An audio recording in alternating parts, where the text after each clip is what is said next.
Hello there. Hopefully people are going to be joining in soon. This is Random Show episode number 29.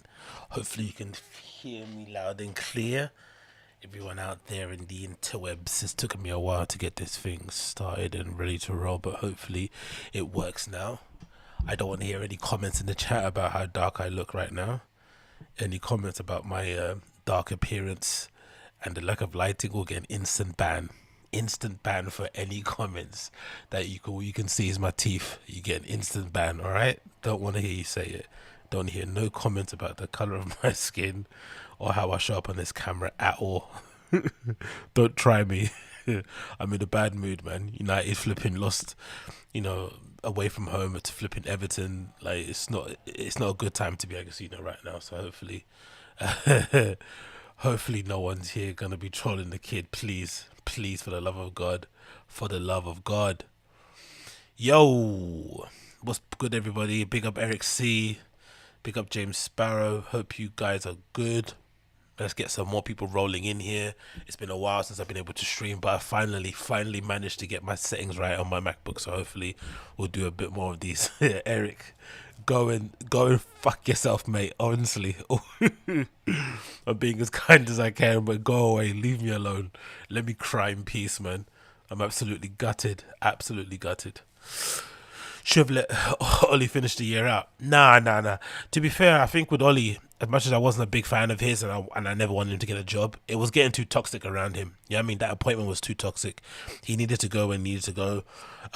If anything, the fact that the players are, throwing in their towels now with Ralph, it goes to show just how stinky they are, do you know what I mean, as people. And I think they would have done the same, if not worse, to Ollie, because they kind of all hid behind him. They all said, oh, Ollie's the best coach we've ever had. He's one of our own. Bruno was doing that whole United thing by, I forgot what game that was, where he went and berated the fans for booing and said it's not his fault, it's the players' fault. But then when it came down to it, none of the players protected him when he needed it most. So, if anything, getting rid of Ollie that time was probably for the best. If anything, it came a bit late. I think we should have got rid of Ollie when we lost to flipping Liverpool. That fucking 6-1 result should have been the end of his reign, really, to be honest. But hey, we are where we are, innit? We are where we are. So, random show episode number 23, it should be. Is it 23? I think it's 23. If it's not 23, then it should be 29 or something. Let me just double check my thing. I think I always get my numbers messed up and don't do this right, but that's what happens when you try and stop and start many streams. Yeah, it should be number 23. So, random episode number 23. Loads of stuff to get into, loads of things to talk about. I promised I wouldn't do this kind of thing beforehand, but needs must in it, needs must in that. So let's just get on it as much as we can. I don't necessarily like talking about flipping B Schaub and the firing the kid because it's boring after a while. But there's been a few stuff that I need to maybe chat about, to get involved in and all that malarkey. As per usual with me, you know the deal. If you like what you hear and you like what you see, then obviously smash that like and obviously subscribe. And if you want to see some more of me, all my links of my social media and all that stuff are in the description below. So if you want to follow me in other places, you can. I also do a podcast too called the X No Zinger Show. If you want to check that out, you can. Also, you'll find a link to that in the description and all that good stuff, innit? Let's just, all that good stuff. And with the timestamps, what I'll do when this show finishes, I'll update the description so that all the timestamps show up. So if you want to watch it another time and replay and just go through different sections, because it's going to be quite long and I don't want to be, let you guys, have to scan through my rambles. I'll have everything kind of timestamped out so you can kind of check it out yourself if you so wish. But yeah, let's stop dilly-dallying. Let's just jump on into it. So first video I wanted to talk about was this crazy one. I don't know if you guys are aware of who Redbar is and what he does and whatnot, but I've not really checked out Redbar's show in a while, so I don't really know what he's saying right now and what his deal is. But for whatever reason, I guess Redbar has really pissed Sam Tripoli off, because I found this random clip of Sam Tripoli, allegedly, it looks like the title says Sam Tripoli showed up to Redbar's apartment and threatened him So somehow Redbar's got underneath Sam Tripoli's skin to the point where he's showing up to his actual apartment to go and, beat him up or whatnot. So if you guys in the chat have any idea what's going on, please enlighten me. But let's hear Sam Tripoli absolutely raging. Hang up or press 1 for more options. Mike, I'm gonna get ya, and you're gonna sing the song you sang about my daughters. I'm gonna fucking get ya, you fucking tough guy. Come the fuck down, you fucking piece of shit. Fucking sing about my daughters, you fucking scumbag. You're gonna make it right. You're gonna sing the song in front of me. Jesus. Now, I'm not sure if that's a recording Redbar made of his own intercom, or if that's Tripoli recording himself at the intercom. I'd imagine it's the former. But man, what's going on over there, man? Yeah, Eric. So yeah, I think last I heard, Redbar was sick. I remember seeing something that he was in hospital, but he didn't divulge why or what the reason was. The last time I checked, I'm not really too sure because all this stuff's behind a paywall, isn't it? So I don't really know actually what's going on because I don't really, I'm not really checking for him that much. And for whatever reason, his clips aren't on YouTube anymore. I don't know if he's doing it on purpose, if he's striking down videos, but a lot of the stuff I saw of Redbar used to always pop up on my YouTube. People uploading random clips, but I haven't seen these clips on my feed for ages. And I always like it, so, it should come around. So I don't really know what the deal is, but I do know he gets under comedian skin. And for me personally, I think he's a necessary evil.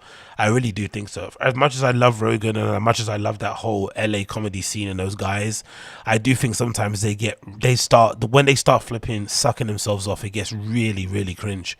There was a random kind of bit in the episode the other day where it was like with Ari Shaffir and what's his face and Shane Gillis and Mark Norman, where Ari was like, oh, as comedians, our voices are like weapons. I don't know if he was just trolling, but he's like, our voice is like a weapon. It's like, what? You're a stand-up, bruv. Do you know what I mean? Like, relax. You're a stand-up comedian. For the most part, most people, like, you know what I mean? You're a nobody in the grand scheme of things. Like, just simmer down. So I think Redbar's constant attacks at these guys, sometimes he crosses the line. He goes a bit crazy, a bit nuts, but I think it's very, very necessary. They need to have that yin and yang. For everyone Redbar is basically the opposite of the guy that kind of uploads a picture of them getting a tattoo of Rogan's face on their leg. Do you know what I mean? You need a yin and a yang. You need the opposite of it. So it's good that he's around. But I know he's had some beef with, I think, what's his name? Andrew Santino. I think he revealed some not so pleasant details about his personal life and somebody else. But I didn't really think he had anything of an issue with Sam Tripoli. Maybe I missed that big section. I didn't know he was going back and forth with Sam, because I may be in a minority here, but I don't mind Sam Tripoli, man. And I think a lot of it has to do with how he basically acted around. A lot of it has to do with his response to the whole Chris D'Elia and Bryan Callen thing. Don't get me wrong. What they allegedly did was heinous. So if you do want to throw them under the bus as friends, you're more than welcome to. I think some of my older videos where I was like bemoaning the fact that no one was standing up for them, I think they've kind of aged really badly. I think I didn't really, especially, as time has gone on, I've been a bit more mature and I've kind of seen things. It doesn't really make any sense if you've got your own career to kind of go for bat for somebody else. Do you know what I mean? Especially when they're being accused of, diddling kids or raping somebody. Do you know what I mean? That's not, no one's going to do that. So I understand that for that regard. I definitely understand that. What was I going to say? But I appreciate Sam Tripoli because at least he was willing to put whatever career he's got, and again, he's not the biggest comedian in the world, but he's still got a decent career where he's able to pay his bills by telling shit jokes and talking about conspiracy theories. He was willing to put that all on the line to basically defend his friends, and I don't think at the time he was even that friendly with Chris and Bryan anyway. It was just for him more so a principle thing, like, these guys are my brothers, they're my peers, I don't like how they're being done, I think they're innocent, blah blah blah, and he went out to bat for them. And since then I've kind of had a real big respect for the guy. I think, he's got his flaws, everyone does, but in terms of an actual character of a human, like, he came across really well. Like, he stood up for them, especially Bryan. He stood up for more for Bryan than flipping Joe Rogan did. Do you know what I mean? That's flipping crazy. But yeah, it seems like him and Redbar have a bit of beef at the moment. But if you know what's going on, what the deal is, and you have some inside information, maybe I've missed that whole arc, then let me know. Oh, Redbar, yeah, exactly. James Sparrow. I've seen Redbar comment on Hinchcliffe before, but I've not really seen him go out. Again, I've seen him go after Hinchcliffe. I've seen him go after Andrew Santino. But I've not seen him go after Tripoli, so maybe I've missed that whole section. So if you know anything, let me know in the comments. I'd love to know any update regarding that one. Anyway, moving on. Now we've got this long clip. It's about 40 minutes long, so I might have to skip a few bits and pieces, but essentially it looks like somebody ripped a clip of Sam Tripoli talking on his podcast where he basically goes out of his way to defend or to try and explain the phenomenon that is Brendan Schaub. Now, for me, I think I've listened to about half of this already, so I want to replay it again, but, you know, let's just go through it on the stream. For me, overall, I think he was waffling a bit on here, and in general, he was unable to be subjective because, you know, it's his friend. I get it. But I think what this misses overall is the acknowledgement of why some people are just unlikable, or some people are just less, not unlike, is it unlikable is a good thing to say? Why some people just don't have a likable personality from the outside, because I know there's a lot of people like that in the world, right? I think a good example of that is like weird one I plucked out of the blue, but Floyd Mayweather, what you see from him on social and how he talks in interviews, it's easy not to like him. But everyone I've kind of read and listened to who's spoken about him as a person behind the scenes, as a human, having dealt with him business wise or advice, blah blah blah blah, they always speak of him really highly. But you know, but that doesn't take away from the fact that if you don't know the guy, he can come across like a prick. For whatever reason, Brendan Schaub's friends aren't willing, and again, maybe it's because he's an ex-UFC fighter, I don't know what it is, or maybe just because he's Joe Rogan's friend, but no one's willing just to say, hey, he can come across very unlikable online. I can get why you don't like him, aside from the fact that, you know, you maybe not think it's funny just as a personality, but I think he's a good guy. That's all right to say, but they don't say that. Instead, they waffle, they make all the excuses they want under the sun, because for the most part, I think, you know, once you get in with Rogan, you essentially become immune to criticism from people or peers in public. I'm sure they talk about these guys behind their backs, which is probably worse, but, you know, whatever. So this is Sam Tripoli talking about Brendan Schaub and basically defending him, and also kind of commenting on the whole Unique's lawsuit that's going on at the moment. I don't know what's happening with that, actually, that lawsuit. What's happening with Unique? So did he get his channel back? Has he started a new channel? I don't really know what's going on there. To be honest, he's not, you know, he's no saint himself. To be honest, I think if we're being fair as well, the way he was going at Schaub was a little bit crazy. I've got my videos where I talk about the guy, but I try and be fair. I think I'm not, you know, attacking his family or trying to cause division. I just comment what I see online. But sometimes this guy was going above and beyond with his flipping titles and the thumbnails and shit. You can understand why Schaub would get pissed off at him, but you know, you can't go around silencing people. Do you know what I mean? That's not on. But anyway, let's play the video, and what I'll do is I'll try and stop it every 2 minutes. Is that all right? Let's do every 2 minutes. Maybe not, you know, let's do that. Let's do every 2 minutes and see how that runs. Do you hear about my friend Brendan Schaub? You mentioned this before, and I don't know. He's got a lawsuit against. Will you look up who he's suing? It's a guy who's, I forget what his name is, dude. I forget what the guy's name is. He's it's kind of crazy because he's come on to my live streams on Rockfin and then like cut them up and been like, oh, this guy says he's the #1 comedy guy out there. And so I just want to get into a couple things, man. First of all, you know, as comedians, we now are subject, as we put out content, as everybody who is a content creator is subject to opening up to criticism from other content creators and just anyone in general, right? So it's like anybody can make fun of anybody now, and it is now pretty much part of being a comic is that you do a YouTube show, or you do a podcast, or you do a special, someone cuts it up and they either give you praise or they shit all over you, right? It's just part of the gig, and most of the time you just gotta accept it, right? Typically people with less talent. Well, you know, here's the whole thing, dude. It's like, so there's a Fighter and the Kids subreddit out there, and it's super toxic, right? Now, why is that? Is that just any online forum like that is inclined to be toxic? You know, I was talking to somebody. Somebody said that they thought Adam Carolla's was like that as well, and I've never been on that. But it's this kind of thing where it's like, it's not anonymity, right? It just, well, there's a lot of things going on. So I'm sure the show, it started out as a, hey man, let's talk about firing a kid, and then it drifted in to just chaos, bro. Just chaos. And I'm not here. Is the Firing the Kids subreddit toxic? Yes. I think we can all agree it definitely is toxic. But there is a lack of acknowledgement of the reason why it is toxic. Mostly it has to do with the people who present the show and everything that's gone on around them. I've always said from the very beginning, I think, in my humble opinion, having been a homeless cat for a very long time, I think if Brendan would have embraced the meme a lot sooner, you know, and just kind of accepted he was a bit of a lovable oaf, and, you know, he couldn't speak properly and he mispronounces words and he gets facts wrong and he fires from the hip too much, he does no research, no preparation, he lies and embellishes and, you know, whatever. Like, if he just accepted the meme, he would have completely nullified that subreddit. But the fact that he gets so angry about the smallest of things, cannot get corrected, tries to make himself bigger than what he is, it just feeds into it. It feeds into the level of toxicity, because for the most part, most people who aren't his friends would agree that he's probably one of the most undeserving creators out there for the most part, right? But that's not his fault, right? The fact that he's Joe Rogan's friend and the fact that he's able to capitalize on it and be one of the most, you know, featured guests on the show for a long time and bloody blah blah blah, that's not none of his fault, right? Those, you can't blame him for that. It is what it is. Those are his friends. I'm not a fan of people kind of, you know, getting on him for that sort of stuff.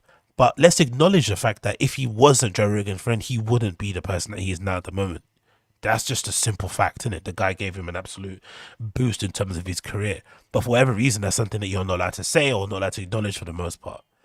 And I think that is partly why that subreddit is so toxic, because a lot of the people on there can't wait to see him fizzle and burn. Some of them just want to watch it for entertainment's sake because it's quite funny to check in from time to time and see what dumb thing he said and what thing he mispronounced and what thing he didn't get right. I saw a clip, I think the other day on the Reddit, where it's a clip where he says, like, on the Schaub show, like, oh, he didn't know that UFC had changed their kits from Reebok to Venom. It's like, what? You're a former UFC professional fighter. You have a dedicated UFC MMA / you know, combat sports, whatever it may be called, podcast where you talk about these things. You supposedly break down cards and you didn't know they switched their fight kit sponsors. Like, God almighty. But because he never embraced the meme, this is why we are where we are at the moment. And I think now it's gone to a point where people are actively looking and waiting to see him crash and burn, which is probably worse than it was in the beginning. In the beginning, it was just laughing jokes and pointing at this lovable oaf. But now it's turned into this sinister thing because he cannot accept the fact that, you know, he's, you know, objectively speaking, very bad at stand-up comedy, pretty average at podcasting, but he's made a difficult career for himself. Like, just accept the meme and keep on keeping on. And I think if you look at it, like, and just an end point, most toxic communities on Reddit are usually because the hosts of the shows are toxic themselves. You look at the Call Her Daddy podcast. You look at the H3H podcast. That's one. That subreddit is toxic. What's another one I can think of? Maybe Mersh, right? That subreddit, because he's a pretty toxic individual. Most of it has to do with the host. When the host is toxic, usually the community around it is toxic too. So that lack of acknowledgement is a bit unfair, I think. To say that they shouldn't be able to do that stuff, I'm just like, the guy, like, Brendan Schaub is, I know Brendan Schaub on a personal level. He is the nicest guy. Let me tell you something about Brendan Schaub. There are so many comics out there that are just not nice people. Schaub is a really nice guy. Schaub is a good dude. Is Schaub perfect? No. Is every joke that comes out of Schaub's mouth perfect? No. Show me a comic that does that. It doesn't exist. We're running and we're gunning and we're talking and we say dumb shit. There is a highlight reel that will be a lifetime long of me fucking everything up. And I think the only reason I don't get the same shit as everybody, because I'm just not as big as most of those guys. I'm just really not. And that's okay. I know where I am. You get your fair share of shit, though. Let's be honest. I do get a lot, and it's part of the gig, and I really don't care. You used to get it on Punch Drunk plenty, too. Well, yeah, because that was part of Ari's fucking Jew propaganda. Yeah. Was to come after me and just fucking make me into the bad guy. Which, it was fine. It was life. It hurt. But this is part of the gig, right? This is part of the gig. So Schaub is suing a comic, a content creator. Do you know what his name I got the info here. Recently, a creator named Uniqueness, spelled YEWNEEK. Anyway, let's pause there quickly. What he said about Shaw being a great guy and him saying, "Oh, there's plenty of bad dudes in comedy, and trust me, he's a good guy." Let's be fair. Let's be objective.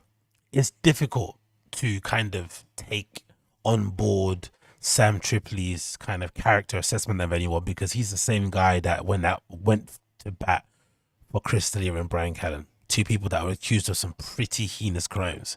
So he's not really the person that you would go to for a character reference. You know what I mean? You're not really going to take his word for it, to be fair. And also, if we're also being slightly cynical, he has got a huge bump from the fact that he's associated himself with Bryan Callen and that they've got that show that they've got going on at the moment. I remember someone on the subreddit leaked or showed how many fans they've got on Rockfin, and it was a healthy amount that they're making on subs there per month. So he's definitely gained monetarily by sticking his neck out. Again, he's probably lost some money by going to bat for Chris and Bryan, but he's also definitely gained from it. So it's hard to sit here and accept his character reference as objective, because it isn't, because they're his friends. And it just is the way it is. He's going to always excuse people's behavior based on their friendships. And I think we all do that to a certain extent, right? But again, no acknowledgement of that being the fact. And then the suing of a content creator is just the cherry on the cake, because if ever there was a way for you to get more eyes on people who don't like you, and to make people kind of dig and find out what is going on there, what is he trying to silence, it's the, what's that thing called? It's the what's that lady? It's called something, right? Where you try and conceal something so much, and then obviously it makes people try and look for it more. That's essentially what's happened here. It's definitely one of the worst decisions I've seen Brendan do in a lot, maybe not in a long time, but it's definitely one of the worst. It's definitely up there in terms of suing his content creator. It makes no sense. The guy already isn't, again, like I said, this, what's his name, saying it's entertainment uniques. Like I said, he's not the most, what would you call it? He's not someone that you would go to bat for either. Do you know what I mean? As a human being. But still, he comes out of this looking like the better guy, because what Brendan's doing is objectively bad, wrong, and also completely counterproductive. It doesn't silence him. If anything, it makes people want to pay more attention to why you want to silence him, and then discovering that, oh, this guy is also blah, blah, blah, blah, blah. Let's continue. Let's forward it a bit, because this guy's waffling a bit here. His new channel, the creator shared some bits from the lawsuit filed by the Thick Boy Productions, Inc. That's creator. That's Schaub. Yeah. So he's reportedly being sued for copyright infringement. There you go. So there's a lot of stuff right now, especially in the content creating Can I say real quick, do you know if this is Schaub actually actively doing this, or did he just hire somebody to protect his content? Do you know? I don't know the specifics. Okay. But I'm only commenting on the backlash that seems to be out there of him doing this.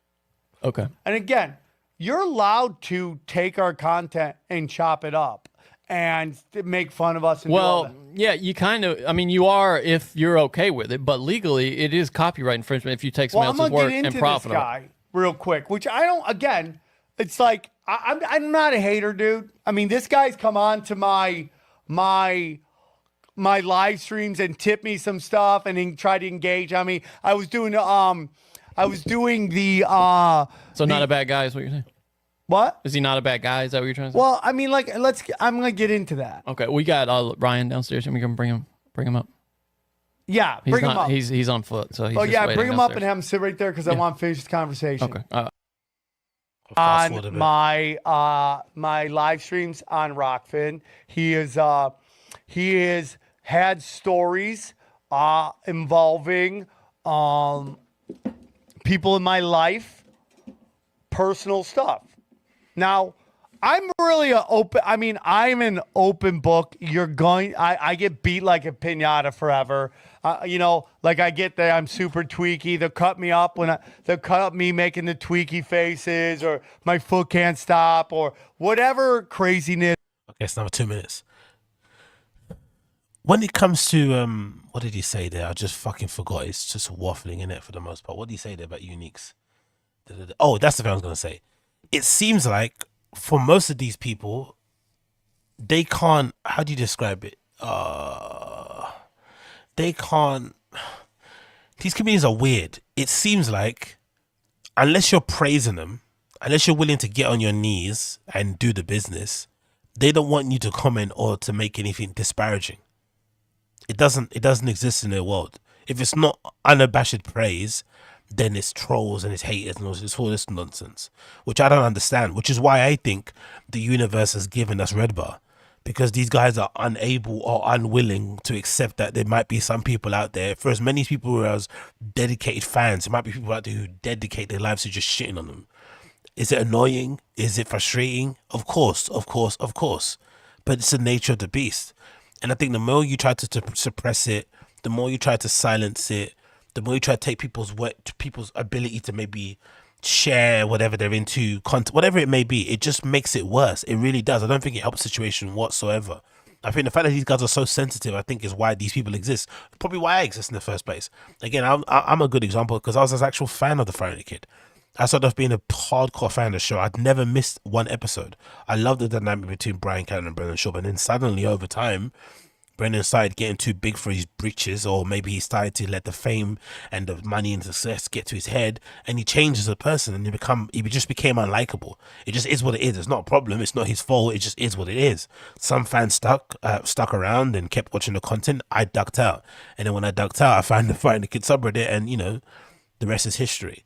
But this lack of acknowledgement that maybe the fact that you guys are so sensitive and unable to accept any level of criticism, especially when it comes to character criticism. Again, the character stuff is even worse because they don't know you. These people don't know you. I don't know them. We don't know who these people are. So the fact that people say he's tweaking and stuff, it shouldn't really affect you because they don't know you.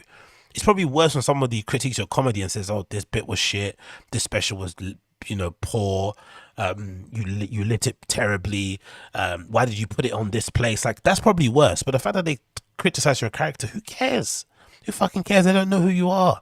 It shouldn't really matter. But again, with these guys, they get so sensitive. But the moment somebody says, "Oh, good set, I loved your show," or they share a tattoo of them, or they share themselves getting a tattoo of the comedian's face, or queuing up outside, they'll reshare that. They'll get on that. But it's, I don't know, man. I just think they're so divorced from reality. It doesn't make sense, but also it does make sense. It does make sense because I think of somebody like a Bert Kreischer as a good example. That guy's like an adult baby. Again, I was a fan of him too, but he got too much after a while. But it's not his fault. To be that kind of character that he is, you have to kind of live in this perpetual state of like never growing up. You kind of have to always kind of relive your frat year kind of thing. You know what I mean? That's what you have to kind of do when you're a comedian. I think you kind of have to maintain that sort of silly goose energy. And silly goose energy means that you have to be a little bit infantile in the way that you respond to things and the way you act. And you know what I mean? Like, I don't know. Oh, we've got a super chat here. Big up the super chat gang. Ryan Leonard said these comics live in a different world than the rest of us. 100%. They definitely 100% live in a different world, and I think we're gonna see a clip later on that's gonna illustrate that. But it's just bizarre. On one end, you see comedians say, "Oh, no, being a stand-up comedy is the best thing because you get to like be part of the world, and you also get to be a part of it." You get to be a part of the world because you get to always like navigate and be around people in clubs and whatnot, and then you get to like tell it on stage. It's like, shut up. Honestly, you're just telling jokes on stage, mate. It ain't that serious, for real. Anyway, let's continue. Yes, I say it will get cut up, but that is the price of trying to make a living from content creating. Okay, that's just the way it is. What my biggest problem right now, okay, is the narrative that's going out. Okay. The Fire and the Kids subreddit, all right? I understand what you think you guys are doing, but what it comes off as is digital gang stalking. So it just what? really is. So what? Schaub is a human being, okay? He's a human being. I would tell you, guys, I'm really honest with you when someone's a piece of shit. I've told you this 1,000 times, whether it's on Tinfoil Hat or any of my other shows. I'm very honest with when I think somebody is a piece of shit. All right? But Schaub is not one of those people, in my humble opinion. He's a very nice guy.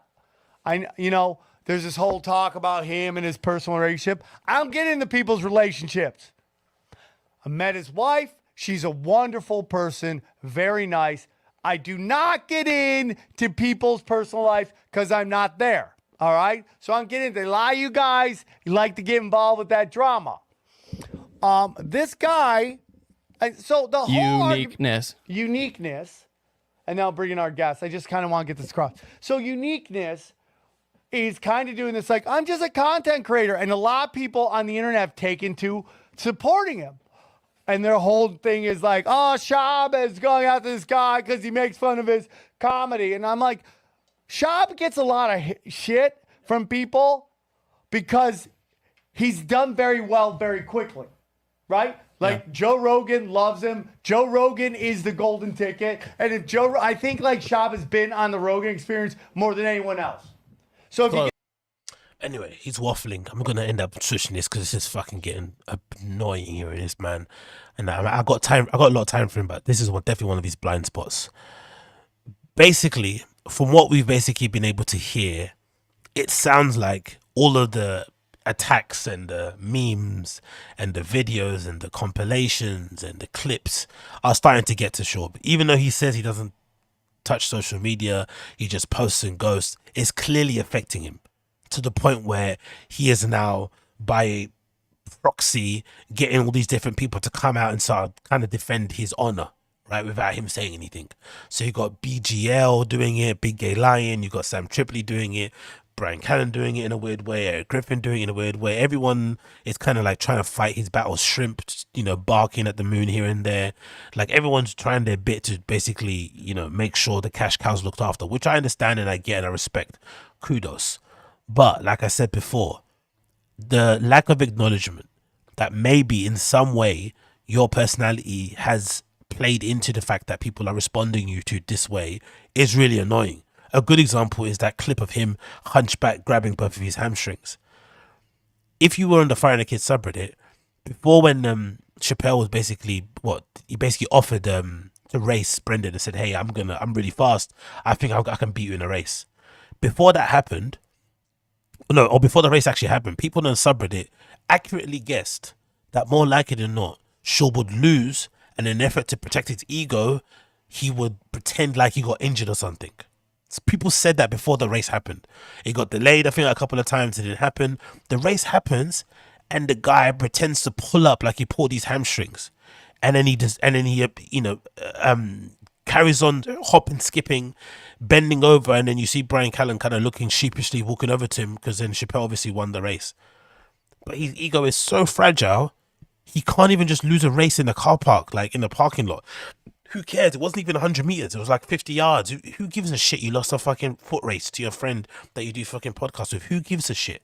But that goes to show just how, I don't know, man, sensitive and just, I don't know. I don't even know if it's sensitive. Whatever the thing is, it's just weird. It really is weird, especially when you consider the things that he's been through as a human, right, as a person.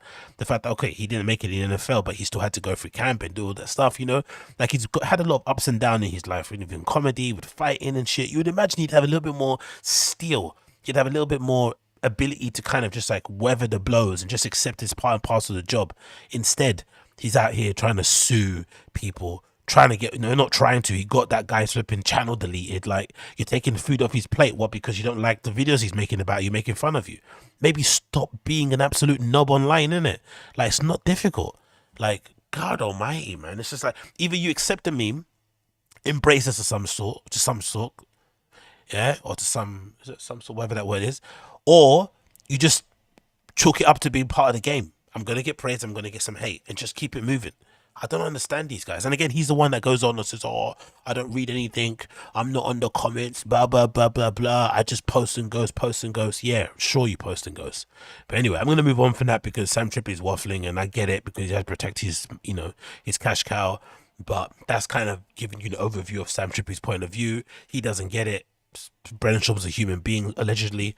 We didn't know that. Good news to us, I guess. You're not allowed to say anything mean to him because it's effective. It's clearly getting to him. And if anything, this is probably going to do worse for the abuse he's getting because people are going to now smell blood and actually go for him even harder. So if they thought this was going to help, they're going to be in for a bad surprise. But anyway, we move. Next clip, what we got here? Oh yeah, this is another. It's another clip of Tripoli threatening violence to flipping Redbar. Honestly, I want to know. If somebody's got more news or some info in the comments. Please let me know. Why is Tripoli so pissed at Redbar? What did Redbar say about Tripoli that's got him so hot and bothered like this? Because he's normally quite level-headed when it comes to online stuff. He gets heated, of course, with conspiracy theories, but I don't really see him responding this way to trolls. Even when he gets like troll tips and messages, he seems to take him in his stride and banter or, you know, shoot them down, but he doesn't get this angry. So if anyone knows what's happening between those guys, I would love to know. When one dude went too far with my kids, I'm super sensitive about all that shit. So, you know, so again, you can pinata me all you want. I don't care. Like, bear with me, my computer's getting choppy. I probably deserve it. I'm functionally illiterate. I had a bad drug problem, bad, you know, sex addiction, all that stuff, and I'm working through it, and I'm an idiot. So, I mean, like, you can totally go off on me. I don't care about that, you know? It's just, for me, dude, it's just, that's my only rule, dog. Everything's cool except for that. And even just saying that, I'm probably open myself to more of that, but then it is what it is, man. We're going to get through it. Is Redbar gone before me? I don't know, dude. I would love to meet up with him. Just talk to him face to face. I'm going to one day. Also, I guess, so from judging, again, my video is choppy as hell, so please forgive me. But hey, you know, we're making do what we can. We're making do with what we can. Again, my head is flipping fried. The showbism's flipping infecting me. But it seems like, it appears as if it appears as if Redbar did what Redbar does and crossed the line in a mad way. He jumped over it, he hopped over it by mentioning something to do with these kids, I'm assuming, right? So what can you do? What can you do? What's someone saying in the comments here? Redbar sings about Sam's kids. What? He sings about his kids. That's fucking, yo. Oh, actually, come to think of it, was Redbar the one that revealed? Because I remember seeing on the Friday the Kid subreddit ages ago. I remember ages ago on the Friday the Kid subreddit, someone leaked the news or revealed that Tripoli was was separated from his from the mother of his children. Was that Redbar? Did Redbar do that as well, or was that somebody else? I remember seeing that and thinking, bloody hell, man, you guys are brutal, innit? But yeah, singing about someone's kids is mad. Ian Ellis says there's a Philip Wave cartoon about Sam Redbar beef. Episode 4 of Schaub failed. Okay, cool. It's Philip Wave. Eric C says Redbar calls these LA guys out for now. For apparently they are comics and they're true. Hurt the words by words. Yeah, true. That's a good point there, Ryan Leonard. They are comics that are hurt by words, of course. If the words are not like sucking them off and like, you know, over the top praise and tattoos and gifts and drawings and whatever it may be, then they get really irate. It's just like, bruv, come on, man. You have more, all of them, even Schaub, he has way more fans than he has haters. It doesn't matter really. Like, just keep on keeping on, mate. You're living the best life. You live in LA, you got a great family, you drive amazing cars, you live in a great house, you've got great friends. Like, you have the dream job. Just like, be happy. Be happy and just keep it, you know what I mean? If anything, the trolls actually help him become more successful, which is a weird thing about the homeless cats thing. It's like, as much as they're looking forward to him crashing and burning, they kind of helping him maintain his level of fame because, you know what I mean? It kind of goes hand in hand. So just accept it, just keep it moving. It really isn't that big of a deal. But anyway, let's continue. I don't care what he does. If he comes back, I don't fucking care. Got to come up for here sometime, motherfucker. I'm telling you, dude, he went too far. It's not cool. What he did, I'm going to fuck him up for it. Holy shit. Fuck up his wife, too. Holy he fucking shit. did it, too. So it is what it is. I don't give a fuck. You don't do that, dude. Okay? Dude, pinata me all a lot. What he did was too fucking far. And he's going to fucking pay for it, dude. When he says wife, does he mean that woman that does Redbar, the woman that does Redbar with him, is that his wife? I just assumed that was just a lady that helps out and stuff. I didn't know. Okay. So I guess she got involved too, and he wants to go after her as well. Madness, bro. I've never heard Sam be this angry before, ever. What's people saying in chat? Jess Fury, yeah, what's up, Jess? Big up, hope you're well. Space Sky says, congrats on getting the stream up and running, mate. Stream. Mate, don't congratulate me first. As you can see via the video, it's very choppy. So it's not the best, but we're making do what we can. Another person says, if you have never seen Philip Wave, you'll be in heaven. Okay, cool. I'm definitely going to check it out, Philip Wave too. I'll definitely check out Philip. I'm not familiar with Philip Wave, but I'll check him out. Actually, am I following Philip Wave on Twitter? I think I might be. Is that like a purple logo guy? Okay, I didn't know he did like videos. Okay, fair enough. I'll check it out. I think I follow him on Twitter. I'm pretty sure it's like a purple logo or something, like a sunrise sort of thing. But I'll check it. Let's see. Let's continue. And every time he puts out a video, that's another minute of beating that the guy gets. I'm telling you, bro. You gotta come up for air. You're fucking in hiding.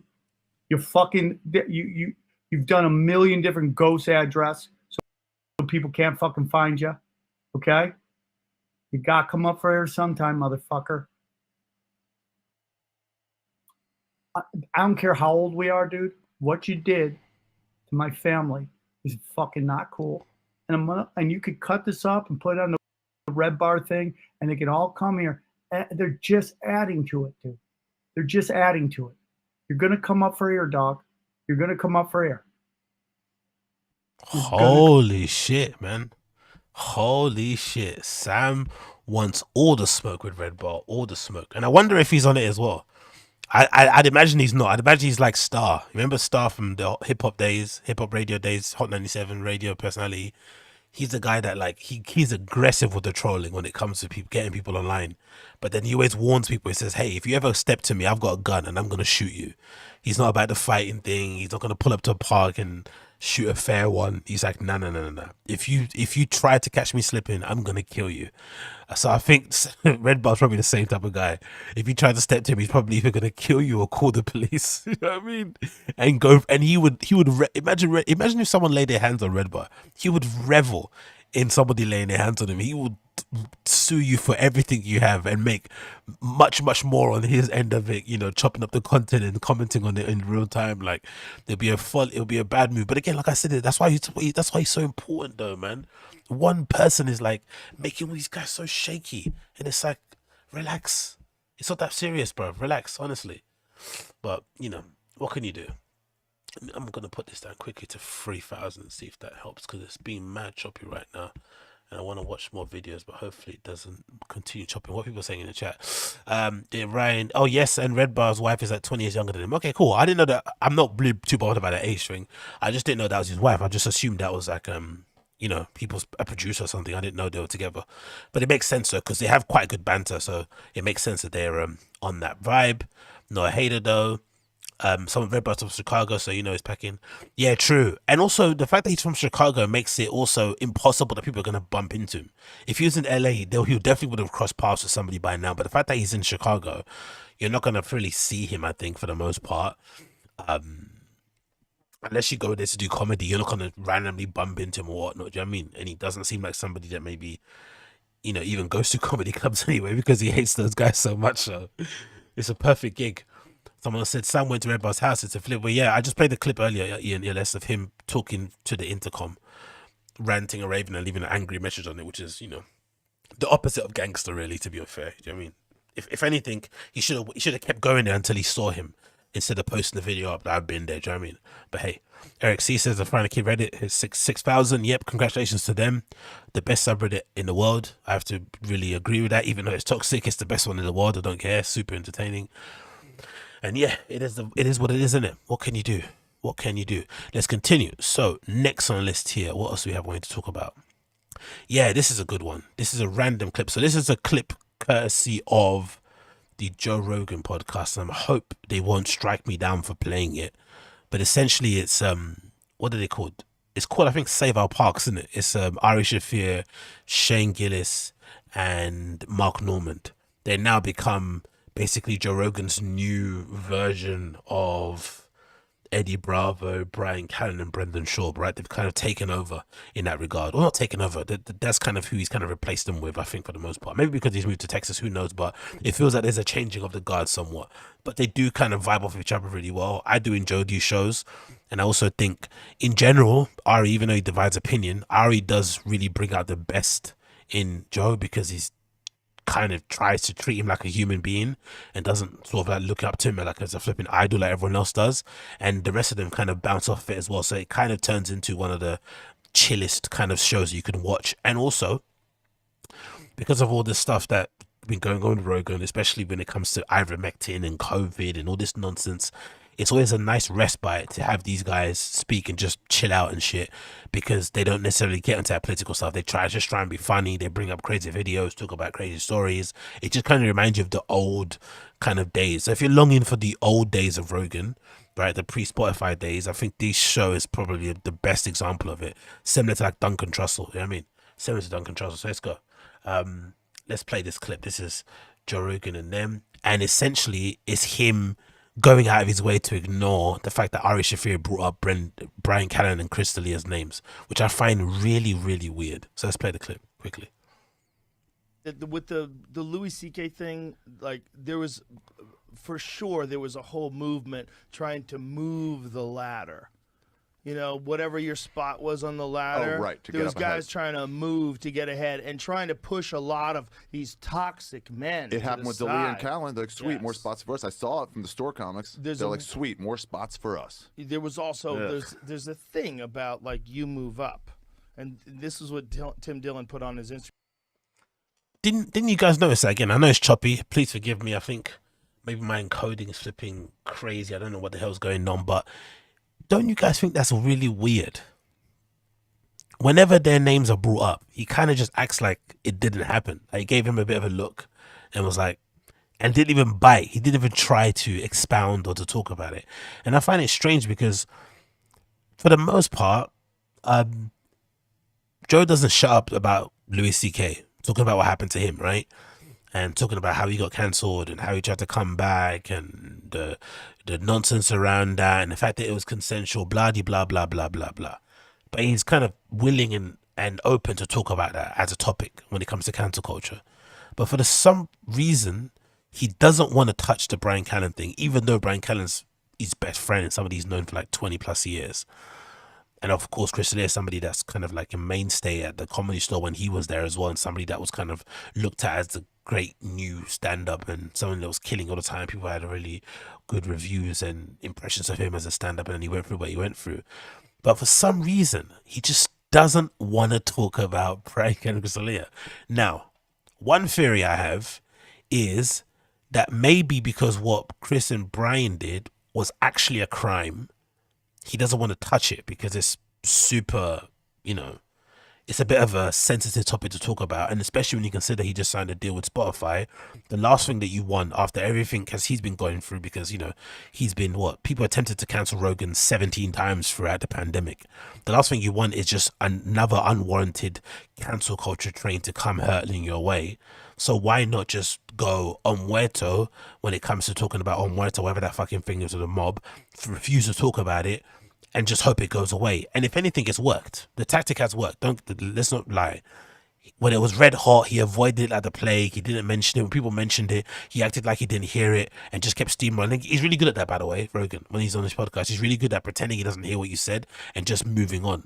So maybe that's what he was planning to. Or maybe the other thing is, maybe he decided that when it comes to cancel culture issues concerning his friends, he would just refuse to talk about it, but then he will support them behind the scenes. So maybe he's just doing that sort of thing. He's like, hey, text those guys privately and said, hey, you know, I'm here for you if you need. I'm just going to stay away from it publicly because I don't want to bring more attention to it, because, you know, obviously I'm one of the biggest guys in the world in terms of podcasting. If I speak about it, it's got to make people more curious to kind of look at it and, you know, and try to maybe dig through the topic again. So if I just ignore it, maybe it'll kind of go away and I'll help you along that way.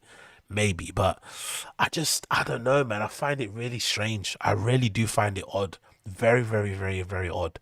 And also the fact that, you know, they haven't been on the show since, like, nothing, zero, like no public, you know, backing, for the most part, it doesn't sound like they've had private backing, even though I've heard Bryan Callen say he's spoken to Rogan here and there. But, I don't think they're friends like they were before. Personally, I don't think so. I don't know. What do you guys think of the show? I think if that was me and I was Rogan and I just signed a deal that is 200 million plus, a licensing deal. People forget it as well. It's a licensing deal. It's not like he sold his IP to Spotify. It's a licensing deal. So after a set period of time, he can take his podcast somewhere else. He can shop it around. He can maybe take it to Apple exclusively for a bit. It's a licensing deal for 200 plus million to just do the same thing he's always done. Sit down on a rectangle wooden table with Jamie as a producer and just talk shit to somebody that he even knows or doesn't know or wants to get to know. Simples. 200 million.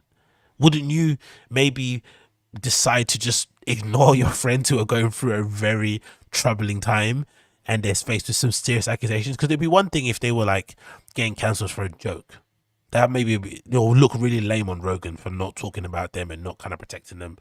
But when you get accused of sexual assault and rape, it's a bit easy for people to ditch you because those are like up there in terms of like ditchable offenses, right? When it comes to friendship, there's not a lot of things that would probably make you, not talk to your friends because, for the most part, we've all got blind spots to our friends and family where we would maybe excuse a lot of people's behavior. But when it comes to diddling, anything involving kids, anything involving like animals, anything involving rape and stuff, like people don't have any time for it. People will probably understand you more if you happen to like murder somebody in a fight, right? Defending your wife or protecting somebody from breaking into your home, then they would understand you raping somebody. Like people would honestly understand that more. But when it comes to sexual assault and stuff, people don't have any time for it. And also, it just isn't something that you want to be associated next to. You don't want people Googling your name and trying to see if you got a show on and then having an article pop up that you said something about your friend who's been it just makes you look weird. So my earlier videos where I was kind of getting on some of these people like Whitney Cummings and a few other people for maybe throwing D'Elia and Bryan under the bus, as much as I don't take back what I said, I can kind of get it. They're all adults. They have their own families, their own friends, their own people to look after, teams and whatnot. The last thing you need to do is, at that point, especially during the pandemic as well, right? Their revenue streams were, severely impacted by COVID. They weren't able to travel, weren't able to do shows. Imagine then deciding at that moment, okay, now I'm going to be the savior. I'm going to, fight the good fight and, charge out there for everyone that's been cancelled. No. Let's not do that because you know what's going to happen when that happens, right? People are going to start looking into your past. People are going to start looking through your dirty laundry and trying to figure out, what have you said? What have you done? Who did you offend? And then suddenly you're in the shit. You know what I mean? Or just for trying to pretend or kind of defend your friends. It's just not worth it. It really isn't. So I can kind of get where they're coming from. I really can. But it's just a shame in it to see it happening in real time because you would have assumed, especially for us fans, myself included, when it comes to Rogan, I've had to listen to Rogan talk about cancel culture and trans people in sports and non-gendered bathrooms and all this stuff for ages. We've had to bear him talk about the same topics again and again and again ad nauseum. Then when it finally kind of comes to his doorstep and he's got a chance to actually have some nuanced points about it and talk about it, he refuses when he's his friends. He suddenly becomes shy and doesn't want to talk about it. Do you know what I mean? But again, 200 million will change a lot of your... I hope it wouldn't change my morals or my principles, but I think for the most part, let's be honest, 200 million would make you act away. Act away in a considerable manner. So I can definitely understand it to some extent, but what can you do? What people are saying here, Sam recorded himself, just says, yeah, that's weird. Ellis says, Brendan leaked it that Rogan pulled up his own episode of Spotify. Lewis called Joe out for not having Tony's back. Yeah, the pulling off the episodes, that was another thing that maybe showed me that, okay, Rogan's changed. It's not the same dude. That was a little bit of a scummy, sleazy move. When Joe Rogan first went to Spotify and all those episodes went missing, the controversial ones and a few other weird ones, like Tom Pap episodes went on this. Like Tom Pap is the most vanilla guest on there. Do you know what I mean? He's a real soothing kind of guest on there, right? With his bread and stuff and his nice voice and his just chirpy personality. He seems like a nice human. So his episodes went. Everyone noticed it and kind of made a list of it. I remember at the time Joe was lying and said something like, "Oh, the reason why those episodes aren't over because they've not been ported over. It takes time to transfer files." It's like, no, it doesn't. I've got a podcast myself. I know how long it takes. Like, you know what I mean? That's not true. And then the shows never appeared again. And out of the blue, he says in a jokey way, kind of admits, "Oh yes, what if I told me they didn't want the shows on there?" And I was like, "Yeah, I don't care." It's like, bruv, you accepted censorship, didn't admit you accepted censorship, and then tried to brush it off like it was no big deal when you've been rallying against that kind of thing for the longest time. But again, 200 million changes a lot of things. It changes a lot of things. So I get it. Louis called Joe out for not having Tony's back. What, Tony Hinchcliffe? What, for that whole that Asian joke you made? I don't think Joe needs to get involved in that. Tony dealt with that pretty well, and that Asian dude got exposed for being a little bit of a, you know, of a two-faced scumbag, really, didn't he? He kind of, you know, like, no, I don't think Joe needs to get involved in that. All dudes Rogan have issues with, allegations, Schaub, Rogan doesn't want that kind of energy. Yeah, true. But to be fair, he still has Schaub on there. He's had Bryan on there. I don't think Brendan has spoken about the Bryan Callen thing either when he's on there too. That's been very odd. So I wonder what's going to happen when he goes back on there to promote his special. Because, you know, he loves Chris D'Elia. So I wonder if he's going to speak about how Chris D'Elia's changed and how he's a good guy and blah, blah, blah, blah, blah. Who cares? Jess, good point. So true. Thanks a lot. Appreciate you. Ethnic Albert says, you're a bottom feeder of type these guys, innit, though? You're a bottom feeder of these guys, innit, though? Am I a bottom feeder?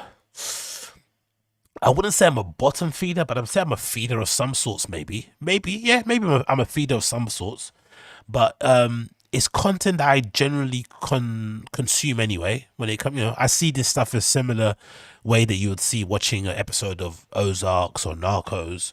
So if you can talk about that sort of stuff online, why can't you talk about podcasts that you listen to? I know it's a bit weird to talk about other people talking about other things online, don't get me wrong, but I don't see it as such a bottom feeder thing as how you see it, Ethnic Albert. I know what you mean, I get it, but I don't know. I consume this content, why not talk about it? You know, I'm on that subreddit all the time. I'm on the Joe Rogan subreddit all the time. I listen to Joe Rogan episode, you know, Joe Rogan podcast more than any other podcast on my flipping list of stuff I sub to. So why can't or why shouldn't I talk about it? I understand it can come across a little bit lame, but as you can tell, as I've been rambling for nearly an hour, I have a lot of things to say about this stuff. So why not speak about it? But I definitely understand if you think it's bottom feeder stuff. I apologize for being the bottom feeder, the feeder of the bottom. But hey, if someone's got a bottom feed, I'll do it. I'll be your bottom. Yes, homo. I'll be your bottom. Anyway, let's move on from that one. What else we gonna talk about here? Oh yeah, random thing. Let's go on the Brendan stuff. So this is a weird one, right? Weird and funny one.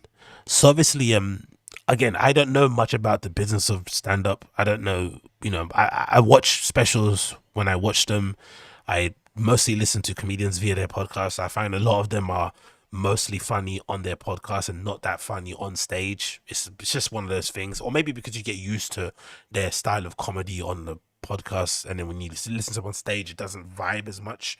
A good example is Thea Vaughn. Thea Vaughn's probably legitimately one of the funniest people on podcasts ever, right? That's ever come across that kind of LA scene. He's an amazing addition, always makes me laugh, but then his stand-ups are terrible. Apart from that one clip that he uploaded where he went after, remember that clip where he went, I think he was on the Joey Diaz podcast and he took shrooms or he did acid or something, and he ended up doing a show after. I think just before he got sober, he did a show and it was ridiculously funny. That's the only thing I found of him really funny in terms of stand-up, in terms of, you know, it just is what it is. Anyway, that being said, I don't know enough about business, but for whatever reason, I guess this Moontower Comedy Festival that's happening is a really big deal. And for some reason, Brendan decided to put this post up about it that clearly is a lie.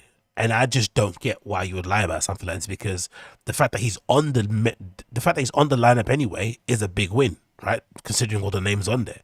But for some reason he decided to lie, and it kind of goes to it's kind of another illustration as to why people don't like him.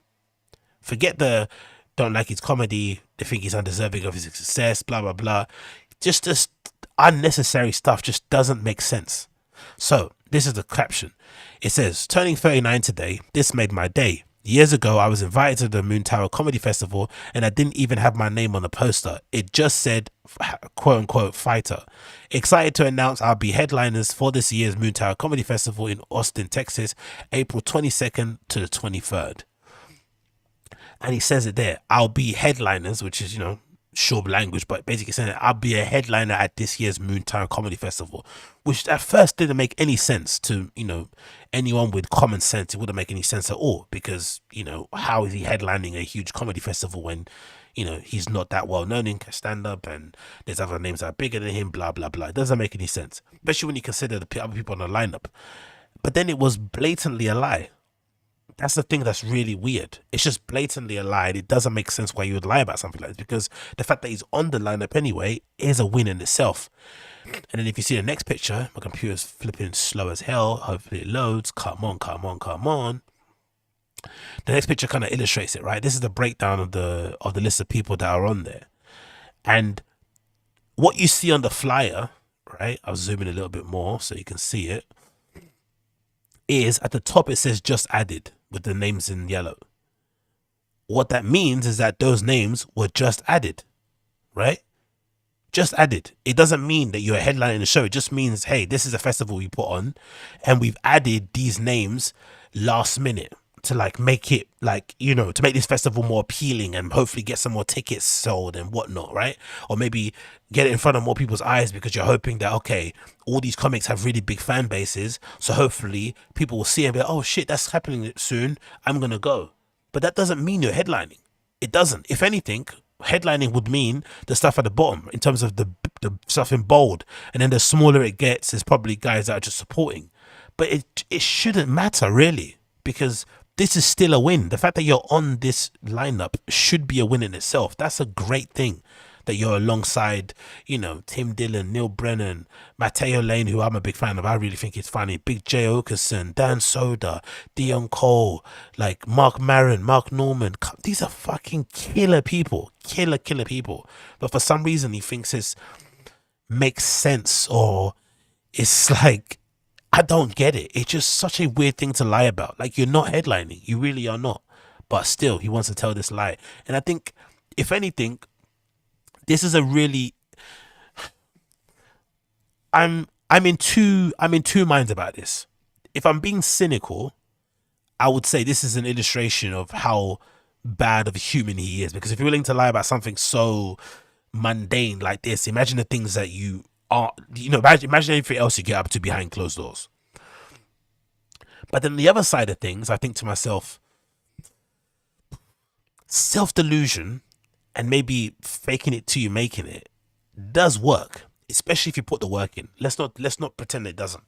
Pretending like you're some big shot and acting like you're the bee's knees, it can sometimes work to your favor if you can back it up with the work and with the hustle. So maybe he feels like, if I go out there and keep telling people I'm a headliner and keep putting it out that I'm a headliner, people will believe I'm a headliner, and maybe they'll start giving me headliner offers.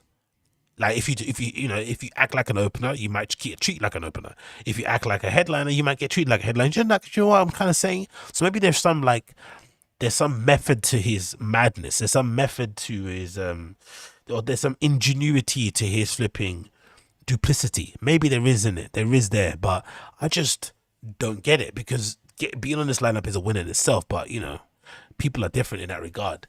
And then what's this next one I got? Is this another status? And then to make it hilarious, right? So this is imagine you're meant to be a headliner for this comedy show.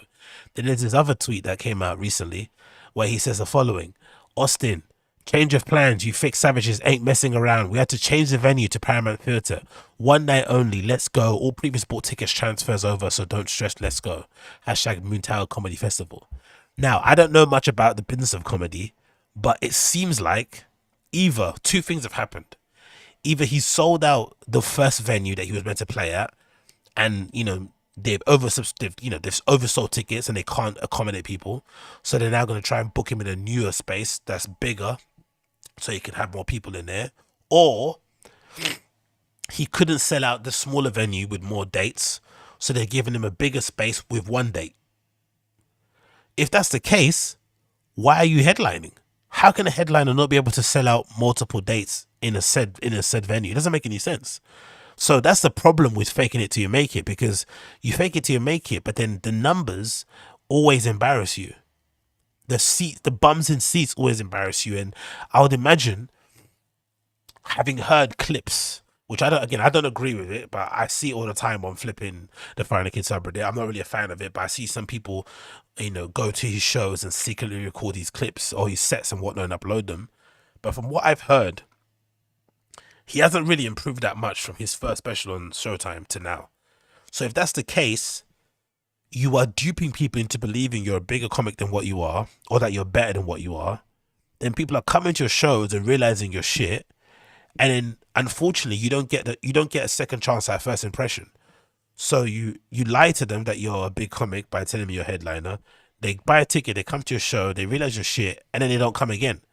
So then what you're having to do is you're having to then do more dates to kind of fleece more people. But you're not actually gaining fans because you're not good at what you do. That's the issue. So sometimes the faking it till you're making it is bad, because what it does, it takes your eye or attention away from your actual craft.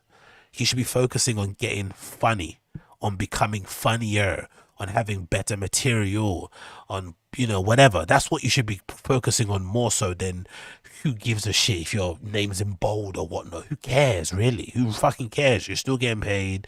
You're still going to be around your peers and stuff. You're going to be able to go to Texas, eat food, drink a bit, blah, blah, blah, hang out. It's going to be a fun time. Who gives a shit if your name's not in bold, really, for the love of God? Especially when you're him as well, because I imagine he makes far more money doing his podcast than he does doing stand-up. Don't get me wrong, it definitely does help, but come on, man. You don't need this. Like, it doesn't make sense. I really don't understand it. It's definitely one of the, I feel like, weirdest traits that he has in terms of just lying about the weirdest things. But it reminds me of this one time when I was younger. I think it's always a sign of weird people. There was this kid this kid that was my neighbor, who kind of was the guy in the neighborhood that had everything, right? He had really rich parents and they were able to get him everything he wanted in Christmas. He had like 2 bikes, a scooter, a go-kart, those kind of kids, right? So it's always kind of funny because, in my house, we had like 1 bike we shared between 3 boys, and it was always broken, or you would always pick up broken bikes. You never buy new balls. It was always kind of, just kind of making the best of what you have. But he had everything. And this kid one day decided to tell us all that he had every single games console. This was back in the day when games consoles were I would say they're more of a thing, but they were far more expensive, and the range, you could get a Nintendo, a Dreamcast, a Sega Saturn, a PlayStation. So if you said you had all of them, and back then they were really expensive, that meant your parents dropped mad bread on you, for real. Like, do you know what I mean? Like, don't get me wrong, consoles are so expensive now, but if you had a Dreamcast, a Nintendo 64, a PlayStation 2 or 1, whatever, all in your house, you were really, really bad. And you had your own TV in your room. Oof, you were rich. So this kid said it. Yeah, I got all these things. And then for the longest time, I kept asking him, oh man, I would love to play. I'd love to play. Would never let anybody come around to play. And you always make excuses. Oh, my parents are doing this. They don't like this. They don't like that. They don't like that. They don't like that. Then it got to a point where I think I asked one of our other friends, hey, what's going on with this guy, man? Why is he always talking about his console? But then whenever it comes to going around his house, he never wants everyone to come. And again, this isn't me trying to cat. We always did this. Everyone always went around each other's houses to play computer or whatnot. Because back then, online play didn't exist. And I remember him saying, oh, he's lying. He doesn't have those consoles. So it's like, but why would you lie about something like that? It's such a dumb lie, because if you don't have it and then we come around, we're going to know you don't have it. So what? You're going to have to make another lie to protect that lie and say, what? Oh, my cousin borrowed it. So you let your cousin borrow your whole console. And I remember looking at him, and I think from that day onwards, I didn't look at him the same again. Because it was such a weird lie. It didn't make any sense. It's like lying about kissing a girl. Why would you lie about that? If we just ask her, she says no, you look like an absolute weirdo. Like, why would you lie about something like that? It makes no sense. But there's guys out there who do that whole stolen valor thing and dress up like soldiers, pretend they went to pretend they just came back from Afghanistan. So I guess I shouldn't be surprised that somebody would be willing to do a little white lie and say they're headlining a festival. It's probably there's probably worse things to lie about. But in my opinion, it just is another example of just how delusional he is in that regard, and also focusing on the wrong things. Try and get funny. you know, or get funnier. Why are you focusing on having flipping fake credits or like whatever? It just doesn't make any sense. Anyway, there's another clip as well of him saying he's headlining shows with his own breath. Hopefully it plays well. 16th. And then just announced on my birthday. It's very rare I celebrate things, but headlining the Moontower Comedy Festival in Austin, Texas, April 22nd through the 23rd. I'm at the new Cap Cities out there. 2 shows Friday, 2 shows Saturday. Plus you get tickets to the Moontower Comedy Festival. There's a bunch of monster comics. Headlining the moon. Do you see Brian's face when he said it though? Let's go back again. Let's see Brian's face when he said it, because that was hilarious. Brian's face was like, he couldn't help but like, I don't think you are, brother. But let's hear him say it. Let's go back. I think it's here. Celebrate things, but headlining the See the little glance. Let's go back again. Let's see if I can see it. The little glance was hilarious. He was like, huh? Headlining? How can you headline and I'm not headlining? You know what I mean? That face says it all. That's a face of somebody that does not believe you are headlining a show. Like, what? Why would you say that, Papa? What are you talking about? What are you talking about? But anyway, what people saying in here, chat quickly. Let's get it up on your screen. Bear with me. People are saying here his IMDb rating is fucking hilarious. Oh yeah, 1.7. He is killing the art. Philip Wave Radio. Big up Philip Wave Radio says here, can I screen record your reactions to Philip Wave Radio and post it? Of course you can, brother. Feel free to post anything that you want. I'm not going to sue you like Brendan. All right? I won't sue you, mate. Post whatever you want. Clip what you want. GS Fury says, well, Selectioner, he should be more happy. They even put him in a lineup and he's trying to spin it to get even more bath. Exactly. It doesn't make any sense. Let me approve this one. Definitely. Albert says Schaub isn't smart enough to appreciate his dumbness. And it's not even a bad thing to be dumb. We're all dumb. I'm dumb. You know what I mean? The fact that you're sitting here listening to me talk about other people talking is dumb. We're all dumb. Hey, let's be dumb. But not acknowledging it is just weird. Do you know what I mean? It's just bizarre. Another person says, I just looked at his IMDb facts. Haha, he considers himself homeless people an annoyance. Yeah, but this is a great detective work. You know, yeah, thank you so much, Jess. Philip says, thank you, my G. No problem, any bloody time. All right, so let's move on. Next clip we got here is, let's see what this clip is. What's this one I talk about? I think this might be another Moontower one. Oh yeah, this is a funny clip. So this is a clip taken from King and the Sting when Eric Griffin was on there. You know, this is maybe last year or maybe before that, I'm not too sure. I grabbed it again from the Fire and the Kids subreddit. And it's essentially Brendan doing the whole cope, because I guess at that time he didn't know he was going to be on the Moontower Festival. So when you don't know you're going to be on something and you always lie about the things that you do, you then try and put down that thing in an effort to like act like you're not bothered when you don't get it. Do you know what I mean? So he's basically trying to say, oh, it's not that big of a deal, the festival. I make more money or get more views doing my podcast and blah blah blah blah blah. Standard cope shit, right?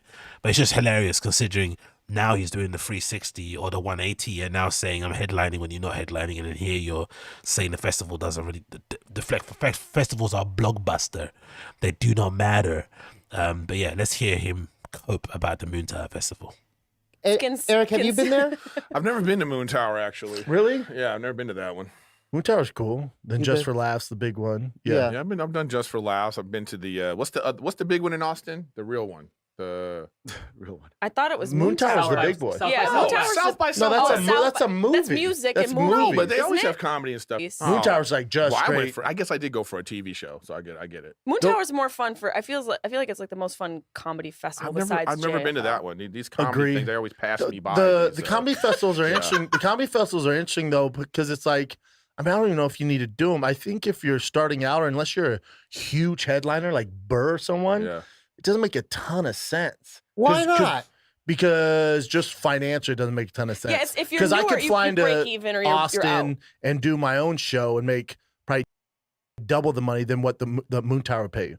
Oh, they so have it's a money budget. thing. You don't go for the me, it's a experience. money. So like when you were in, It's a money thing. He says, you know what's funny? He says it's a money thing because he always does that. What's that line he loves to repeat? It's like a common line that people like to say. It's like the kind of follow your dreams, do things that make you happy. Yeah, it's that kind of line. He says something like, "Oh, I don't follow the money. I do what I find fulfilling. The art comes first and then the money comes after. It's a nice thing to say, but in reality, you know, my man's got a house in LA. He drives numerous cars. He's got a wife that, you know, for what it looks like online, doesn't have a job. You have 2 kids. You know, there's bills to pay. Papa's got to get out there and earn that money.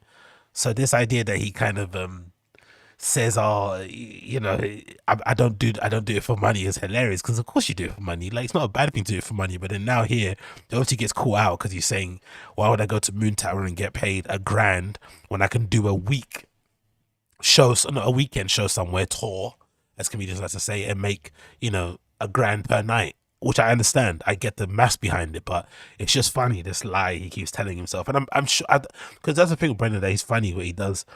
Being a fan of him beforehand, right?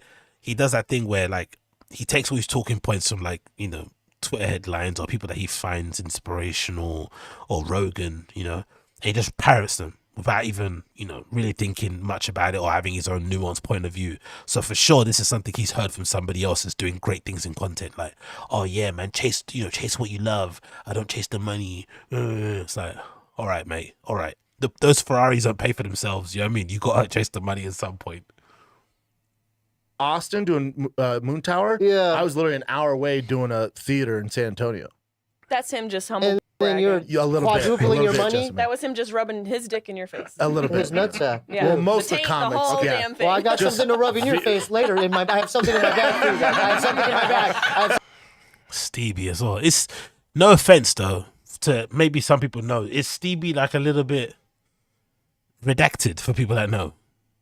Seems like a lovely guy, but I'd imagine he's like way older than what he looks. But he comes across very infantile. But I don't know if that's a bit, or maybe that's just his personality, or maybe just because he's in a room with Brendan, he kind of tries to acquiesce and play the kind of, you know, the cute but lovable guy in the corner. But he seems very. But then again, I just think it's a comedian thing, maybe, isn't it? These stand-up comedians in LA are weird, man. They're like adult children. Do you know what I mean? Like they're in like they're not really adults. You know, they're like, I don't know, they're adult babies. I don't know what. Do you get what I mean? It's very strange. But I guess as part of the job, you kind of have to. Do I have to? No, you don't, man. Look at Bill Burr. Bill Burr's fucking awesome. He's a grown up with a child, and he seems to actually like his wife. You know what I mean? Like I don't know. I don't know. Something in my bag, Brendan. You just got verbally dick slapped. It's okay, by but Thick Boy. No, I'm just saying that. I mean, they're fun, but the boys taking the lion's share of the gals and boys making the lion's share of the money are the real big boys, and then the rest of it is just like. Yes, I have a exactly. huge weight on my shoulders. I didn't mean to cut you off. Buzz, get. Yeah, money. The festival doesn't matter, but then here I am now, you know, lying that I'm headlining the festival that doesn't matter. Like, sometimes you really have, I don't know, this guy is like he's amazing to watch in real time. I'm not going to lie, man. Brendan Schaub for president, mate. Absolutely barnstormer of an individual. Doesn't make any sense whatsoever. I don't get it. I really don't. Festivals don't matter, then they do matter when I'm on there. Make up your mind. All right, another one. I think this clip might be the one of Brendan threatening to beat up people. Is that the one? I think so. I think this is a clip. So, in this clip, I'm pretty sure on this episode of The Fire and the Kid, they were talking ad nauseum about the whole Will Smith slapping Chris Rock thing. And as per usual, when it comes to Brendan, when it comes to his topics, he always tries to kind of make it about himself, right? Always happens. You can never be objective, and he always just kind of, well, not even objective. You can never have like a really nuanced point of view. It's just a way to him maybe humble brag, or to throw subliminal messages at the haters out there and the homeless cats. So he uses an opportunity to basically say, you know, paraphrasing, that he kind of gets where Will's coming from, because when people talk a lot of shit online, they need to recognize there's consequences. You know what I mean? That's kind of what he's basically getting at in this kind of clip. But he also says it in a very threatening way. It's just funny because it's just like hilarious. Like, if ever there was a handbook on how not to deal with people that don't like you online, Schaub will definitely be up there with those people, because suing people, deleting people's channels, getting very tetchy when things are brought up, like just all this shit, threatening people with violence, the beef with Ariel Hawani, like, yeah. So yeah, let's play this. Hopefully this doesn't jitter too much. My computer is absolutely crying. The RAM is like, but hopefully it hangs in there. But anyway, this is Schaub threatening every single one of us on the stream right now. Okay, this threat is not only for me, it's for you guys too. Everyone's getting threatened. So if I'm scared, you should be scared.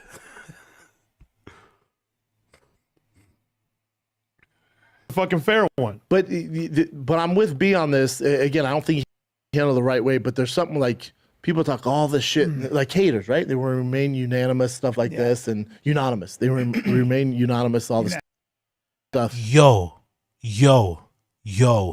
Did you hear that? He didn't mispronounce anonymous wrong once, but twice. He tried to correct himself and still mispronounced it. And not even in like a I don't know. How do you mispronounce anonymous in that way? Like, listen to that again. Oh my God. Fucking back. And that's a fair one. It's all those nicotine pouches, fair one. I swear down. But I'm with B on this. Again, I don't think he handled the right way, but there's something like people talk all this shit like haters, right? They will remain unanimous, stuff like this, and unanimous. They remain unanimous, all the stuff. Yeah, unanimous. What? Unanimous victory, unanimous decision. Like, have you got MMA on the brain? Like, unanimous. What the fuck is my man talking about? Honestly.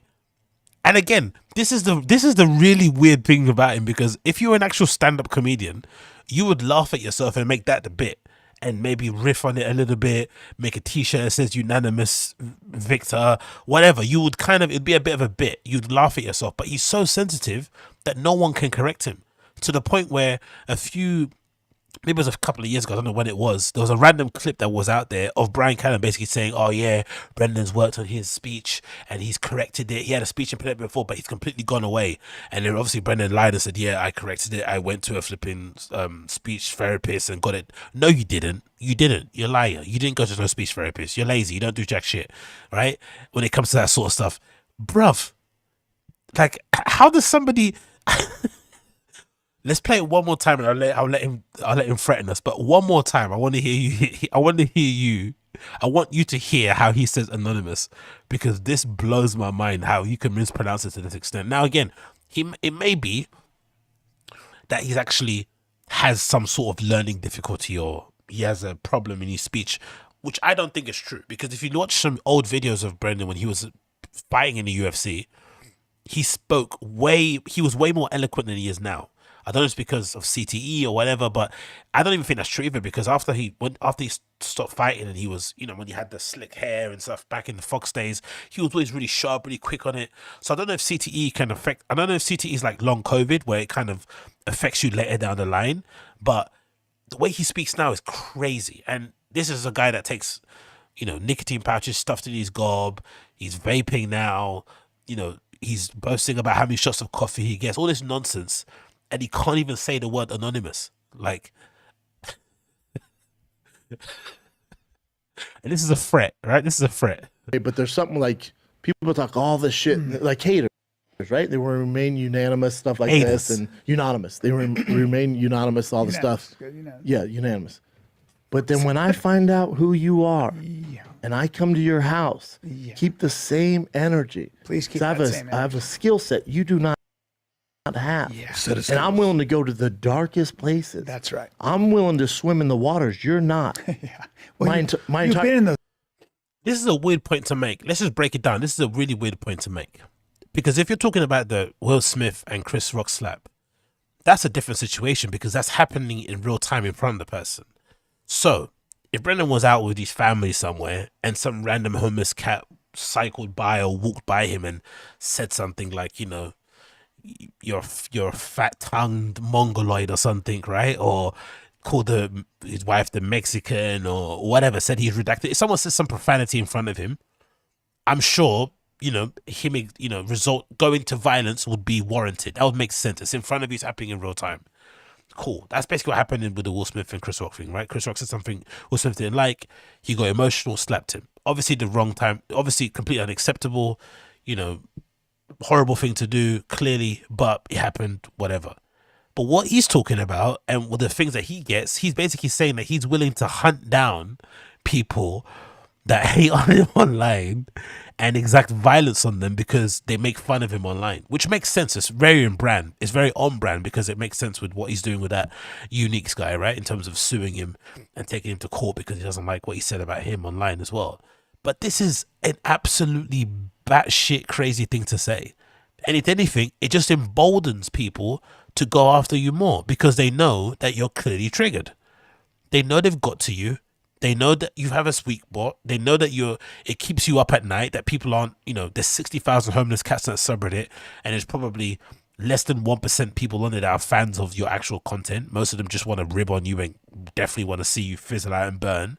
And it keeps you up at night, even though you have probably way more fans than people on that subreddit, I would say. Because they still buy his tickets. They view his, even though the podcast numbers are a bit botted here and there, but for the most part, they still get decent numbers on their podcast. Got all the ads, sells a ton of merch, doesn't sell many tickets, but still sells tickets in the most part, still able to tour. Why does it matter? Why? I get it. I'm a small potato. I'm no one. No one really watches me too tough. I'm not have the following he has, but I don't understand. If you're at that level, again, he's not willing to change he's not willing to acknowledge any of his shortcomings and how unlikable he is as a human being. Cool. He's not willing to change anything of his personality. Cool. If that's the case, just accept that there's going to be people that don't like you and keep it moving. But threatening to hunt them down and, showcase your skill set is just weird. Like, okay, you're a trained flipping fighter. Of course you're going to beat most people up on the face of the earth. Does that mean that's what you should go to every time you don't like what someone says to you? Especially online. Probably not, innit? Because they don't know you and it doesn't matter. But clearly we're not Blockbuster. Clearly we're Netflix because he is tetchy. And imagine threatening people like this with a lime green shirt on. It doesn't really hit the same, innit? Like, maybe I'm not fashion shaming because I've got a lime green shirt in my cupboard myself, but it doesn't really hit the same when you're, trying to threaten people with lime green shirt and socks on. But, maybe I'm reading too much into it.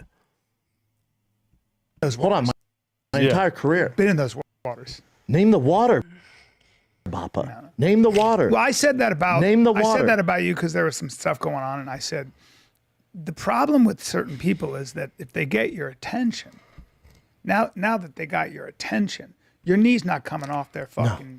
No, it's bad. It's bad. Yeah. So there is something called follow through, but yeah. So part of me with Will, it's like, I get it. You get it, yeah. I get it. But also we have to remember that Will's been. And then Callen as well with the fucking so cringe. When this show was great was when they used to rib each other, evenly, fairly, right? It was constant getting at each other. Bryan, you're old. Brendan, look at your shirt, look what you're wearing. What did you just say? You got that word messed up. That's when they were really at their pomp, when they were taking shots at each other all the time and, having fun and just ribbing each other like friends do. But the moment Brendan started to become more successful than Bryan at stand-up is when this beast was created and he turned into this whole other thing. And then even worse was when Bryan got cancelled and he needed Brendan to basically allow him to pay his bills and shit. Do you know what I mean? Save him from, whatever. I don't know. Whatever financial thing happens when you get cancelled. But the dynamic in their relationship has definitely changed where Brendan's definitely the boss. And essentially Bryan Callen is like his employee, when before it was like they owned the podcast together and they kind of were like, hey, this, even though we have different responsibilities, we bring different things to the platform, but it's our thing. It's definitely now more so Brendan's thing. And then those guys, I guess, you even saw it in the naming of the show and the flyers and stuff. Brendan's always in the middle. I think it was, for the most part, it was the Fire and the Kids. He tried to rebrand it as like him and guest and stuff, like all this nonsense. But most of it was because he's now the Billy Big Balls. Do you know what I mean? It's his show. I'm the master. It's my ship now. You know what I mean? It's my podcast now. That's basically what he's doing. And now it's resulted in Bryan kind of playing the flipping sir, you're so amazing, sir, let me suck your dick thing on the side there, which I get. Again, you have to know where your bread's buttered at some point in time, but it's just so cringe to see a veteran stand-up comedian like Bryan, somebody who's been in the business for a long time, having to acquiesce and bend over backwards to kind of stroke the ego of Brendan, when clearly I think it's kind of taken away from the quality of the show. Let's just say that the quality of the show is definitely dwindled because, you know, no one says anything to him that may be a little bit tetchy because they know how sensitive he is, and also he pays the bills. I mean, he's the one signing off on the checks and shit, making sure that shit's deposited. So I get it, innit? I get it to some extent. What people are saying in the chat here. Just simply fatty. They are in Arrested Development working through their traumas on the stage. Definitely agree, Jess. Eric C. What's it says here? Name the water. Papa name the water. Let's be honest, though, he's so fun to hate on. He's such a turd biscuit. I don't even think, like I said it before, man. I said it previously. So I sneezed, I inhaled there really badly. It was disgusting, but please forgive me. I don't think he's fun to make fun of. I honestly think this could have been easily avoided. Just embrace the meme. The moment it went south for Brendan was when they did that AMA on Reddit back in the day, and it went really badly. But you could make fun of it, like just roll with it. But he couldn't roll with the punches. I think at that point he had no idea how he was viewed. I think he just assumed everyone just loved him, but he had no idea that there might be a contingent of people out there that might hear that story about him throwing that guy through a glass window and probably not take too well to it. He didn't anticipate the pushback, and since then it's just been it's never recovered. But I honestly think if Brendan would have embraced the meme and accepted that he was somehow a lovable oaf, and he fucks up words, and he doesn't know things, and he speaks with certainty on topics that he has no knowledge of whatsoever, and just embrace the fact that he does that, and he interrupts all the time, acknowledge it, and make it funny. Again, you're a stand-up comedian, man. Be funny. Like, he's not even funny in that regard. You would have killed that subreddit on its as soon as it started. He wouldn't have been at 60,000, but the fact that he doesn't embrace the meme is why he's at 60,000. Like I said, all subreddit communities are toxic because of the host. Look at the Call Her Daddy podcast. Look at H3H3 podcast or H3 podcast. Same thing. Really toxic hosts that are divide opinion, hosts that are very unlikable, produced toxic communities. It just is what it is. Simple as that. I don't want to hear none of these guys coping and making it seem like it's anything more than what it is. It just is what it is. Oh, this is a good clip. This is, again, courtesy of the Fire and the Kids on Reddit. There's a clip someone put together, a compilation of how not to ask the question. So you've got here Luke Campbell from Morning Combat. Big up BC. Big up the CEO of PF Chang's BC.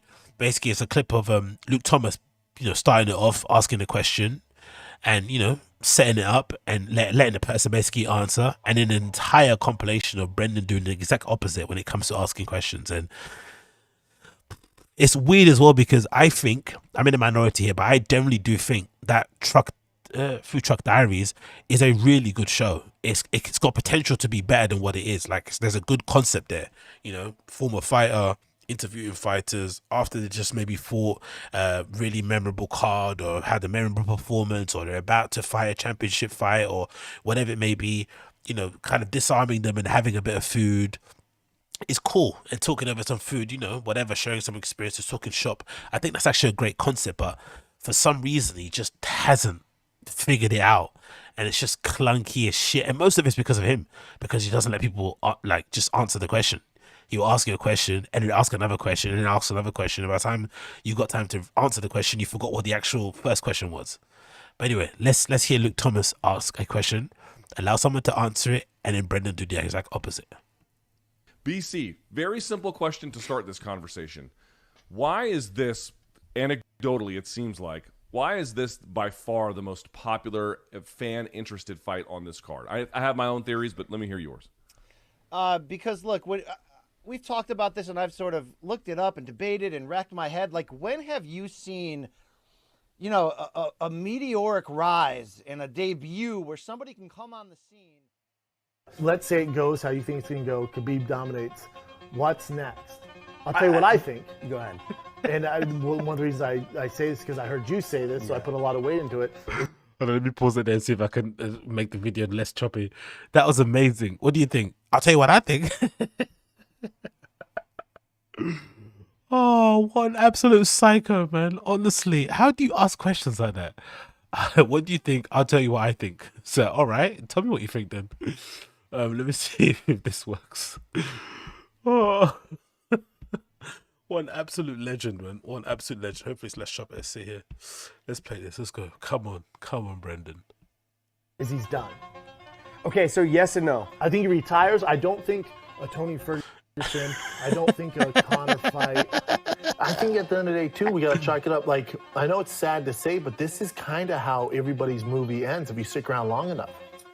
Like, it's just the way it is. You know? No, for sure. He's not as fast. He's not as quick. He's, you know. But I would say this. Physically, he doesn't look the same as if you go look at the days when he's fighting Strikeforce to now. I mean, he's still first team all body, but still back then he was like, why not just give Aljamain the top shot? Right? Like, no disrespect to Jose Aldo, and he's one of the greatest of all time. He did work that he did, but it's like this makes everyone just want to see you versus Peter. Yeah, I think that would have Did you think there was a chance that would happen? Jesus Christ. I'm curious. What do you think that is about? Do you think he's just unaware that he's interrupting so much? Or do you think he just doesn't care what the person has to say, just likes to hear the sound of his own voice? What do you think? I'm in two minds. Because it might just be like, you got friends. I'm the same. I've heard a lot of people mention that I speak really fast. And I don't notice it. But people say, oh, you talk really fast. But I don't notice it because I'm just talking. And then, sometimes we'll take stock of it and be like, okay, cool. Let me speak slower so that you can understand what I'm saying. And maybe enunciate my words more so they're not clubbed together and I'm not doing loads of run-on sentences and stuff. That could be the case. Or it could be the case that he generally doesn't give a fuck what they have to say and he's just got them there as a prop, as like a human prop. Just to kind of look good on camera because he's not just like staring and talking to himself like it's another Schaub show. Maybe just get someone to stand here just so it kind of looks a little bit, I don't know, man. It's wild, man. Because the thing that's more wild, because you would imagine in like that sort of setting, you'd be more aware that you're interrupting because it's just you in this weird, awkward, sort of like outdoor set sort of vibe. You would get the vibe that the person wants to speak. I mean, I don't know. Because I'd get it on a podcast point of view because you're rambling more. But when you're outside, you'd imagine you'd be a little bit more aware of your surroundings and conscious that you're outside, conscious that you don't have enough time. You don't have a lot of time, daylight-wise, to kind of do the shoot. You know what I mean? All these things are playing to your head. But for him, it just doesn't. Crazy guy, man. I thought maybe he'd be like, all right, let's put Jose Aldo on ice. And I said, this might not go over well with a lot of people because when you look at it, but as far as talent, pound for pound, Corey might be the most talented guy we've ever had. Do you feel pressure there? Because before you begin, so let's talk about the talent out of Colorado. You got. But I always say it's like. Fucking hell. It's a good telltale sign that you're talking a lot, especially in that kind of context. You're not letting people speak. Have you noticed how many of those clips, as short as they were, the camera's on Brendan way more than it is on the other person? So whoever's switching the cameras, the producer, is obviously switching them to whoever's speaking, and he happens to dominate. I'd imagine someone should probably do this. Go through all the Food Truck Diaries and try and calculate the amount of minutes that Brendan's on camera with his face in the interview vis-a-vis the guest. It should be mostly the guest speaking, innit? Don't get me wrong, it's not like I know, what's his face? Brett Okamoto, right? Brett Okamoto, the one that does the UFC coverage for ESPN. He does a thing where usually he would do a kind of Vlad thing where he would ask you a question, but the camera will still be on you, which I quite like because it gets a reaction of the person. It gets their reaction in real time as they're kind of processing your question and figuring out what they want to say. You don't need to go that extent. But even think of Ariel Helwani. Ariel's got like a huge studio and he's got them on the screen, but you see them more than you see him, even though it's the back of his head, but you see them face-wise more than you him. But with this one, it's just like, he is the show. It's like he could, for instance, Food Truck Diaries, you couldn't do that with another host. It's just him. It's a very host-centric, It's the former fighter who likes to eat food, likes donuts, and likes, you know, food trucks, talking to another fighter. So that's probably why he does that. Do you know what I mean? He's like involved in that regard, but crazy, man. Oh yeah, this is a quality one because this is I forgot his name. This former host when when Bryan got cancelled, he stepped in, and it was funny because he was interrupting so much and the chemistry was really off between the both of them. But he did step in and hold it down for a bit. But I think is it Mark Catherwood? Michael Catherwood? Is it Mark Catherwood? I think it might be Mark Catherwood. But anyway, let's play this one.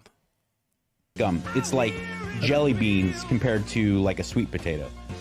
The jelly beans give you amazing energy and they get you fired up for 20 minutes. Yeah. And then you realize like that's not sustainable. I don't know if but that a ever sweet goes potato, away. you know, you're like learning how to. I don't know if it ever goes away. I always thought it's just control. Look at his face. I think this is one of the reasons why you have to appreciate Joe. As much as Joe gets annoying when he's like, "Oh, guys, don't interrupt each other. You're talking to each other." The fact that he's very religious and very kind of strict about headphones, I think helps, because what happens when you're on these podcasts and you're monitoring your sound of your own voice and the sound of the person that's your guest, you then stop interrupting each other because you can hear each other in your headphones straight away. And it kind of, you know, even me, when I sometimes turn on the monitoring on OBS, it can be a little bit off-putting because you can hear yourself speak, and it usually makes you slow down a bit, maybe watch your words, think about what you want to say, blah, you maybe pay more attention to the clip or the article you're reading. Do you know what I mean? So it's a very clever little trick he does. And again, Joe doesn't do many shows where it's just more than two guests, but when he does, he makes sure they always got headphones on, and usually it makes for better listening. And even then it's still annoying, but at least they're aware that there's 4 people in the room and you need to let everyone finish their thought and then you interject, because if you don't, it sounds unbearable. And this was the one. Like, Brendan was fighting to get involved there to the point where he couldn't finish his point. He tried to soldier on, and now look at his face. He's just there, sat there grumpy, because clearly he didn't get a chance to say what he wanted to say. But yeah, I thought that clip was fucking hilarious, man. Absolutely legendary Brendan Schaub interrupting skills there, as per usual. Have I ever done that before myself? Not really, man. I try not even to kind of blow my own trumpet, but when you have conversations with people, especially when you're out and about or you're at a party or something, it's nice to ask people questions about what they get up to. Like, oh, how long you been with your husband? How long you been with your girlfriend? It's nice to dig a bit deeper and find out people, well, where do you work? Where do you do this?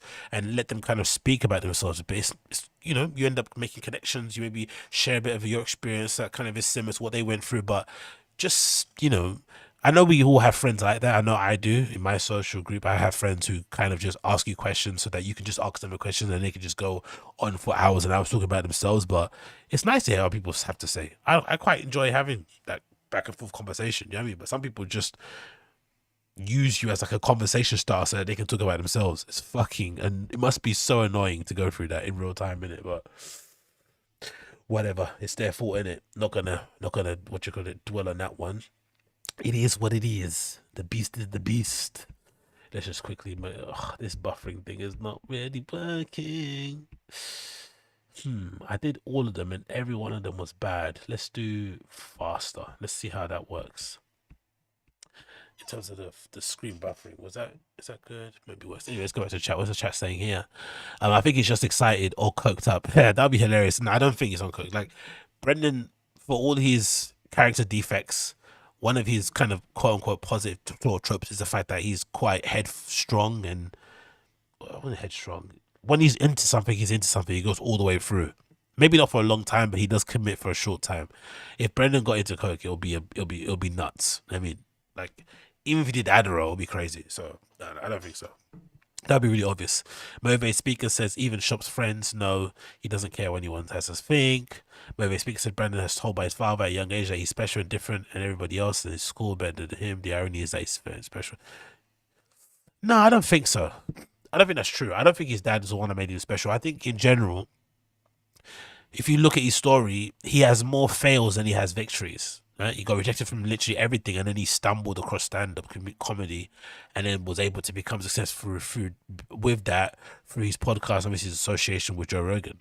But his history before that was loads of L's. So what I think happened was what is the opposite of what you say. I think what actually happened is that later on in life, he realized, oh shit, I did it. All those L's don't matter because I've achieved my dreams in the way that I never thought I'd be able to achieve them, right? Because he basically gets to make millions of dollars by just sitting in front of a microphone talking shit with his friends. Who wouldn't want to do that, right? It's a dream job.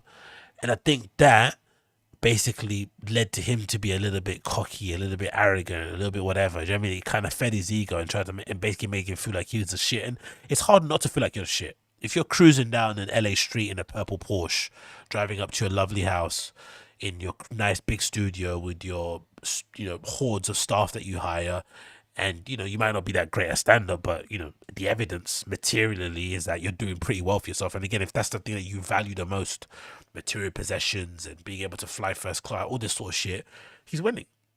So I get it. I get why the ego's there. I just think it doesn't serve him well because clearly he can't handle the fact that some people don't like him.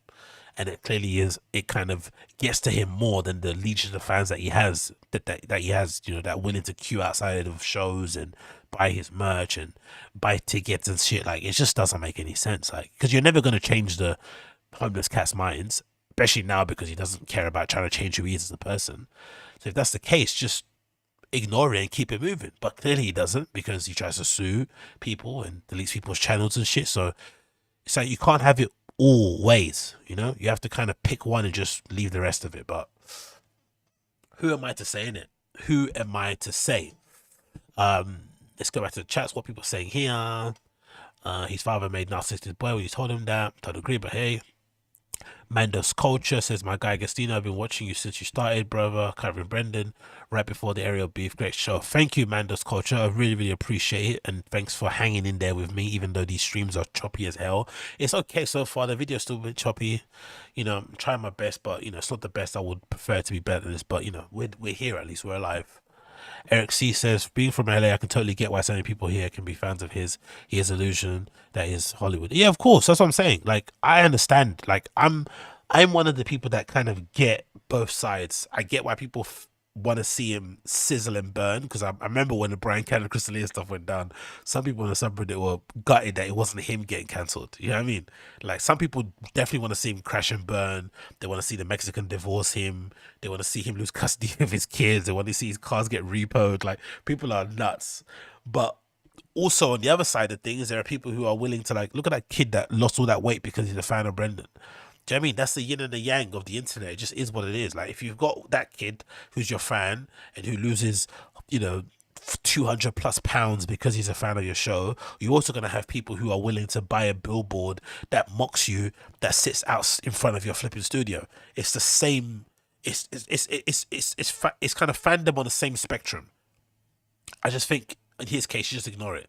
But, maybe it's easier said than done. Maybe it's easier said than done. Is that what I'm going to talk about? I think is that it, or is that more? Oh, there is one more. Okay, cool. There's one more we need to talk about here. Let me see if I can get it up on here. There's one more. So the last clip I wanted to touch upon was this. Okay, I'm gonna cover my mouth. That's bad podcasting. The last thing I wanted to talk about was this.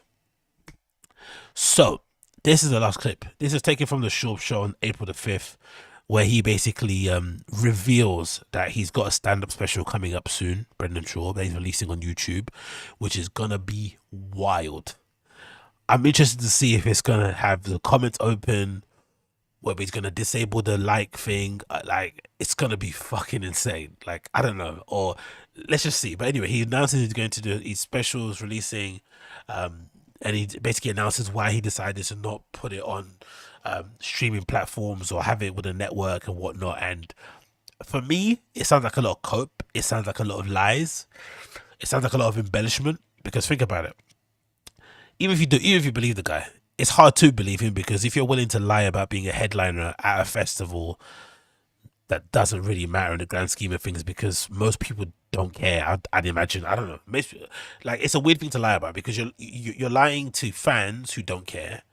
And you're trying to lie to yourself when you know you're the truth. But also, your peers who are stand-up comedians, they also know you're lying because they're headliners themselves. Do you know what I mean? It just doesn't serve any purpose. But regardless, we move. I think that's a cope, and I think that's a lie, because if you're willing to lie about that, then more likely, I don't think that you had loads of offers for your stand-up. I just don't get it. So anyway, let's just play and hear Brendan say why he decided to do his special the way he's doing it. And like I said, I'll try and stop it every 2 minutes or so I'm not, interrupting it too much. Let's get it on the screen first, you silly idiot. Here we go. All the fight, but if you want to be, if you want to get dumber and listen to us talk about who knows what, probably my tan for about 3 hours, tune into us. That's the Calabasas Fight Campaign this Saturday at 7 p.m. with Mitch Rion, Josh Thompson, Bryan Callen, and myself. So yeah, man, glad to be back, but god dang, do we hit the ground running this April, man. Your boy got some billboards, and it's all self-funded. That's the cool thing about this is I made a decision a few weeks ago. Just everything I'm doing, I've obviously stepped away from Showtime. That's why you're watching this on Thick Boy.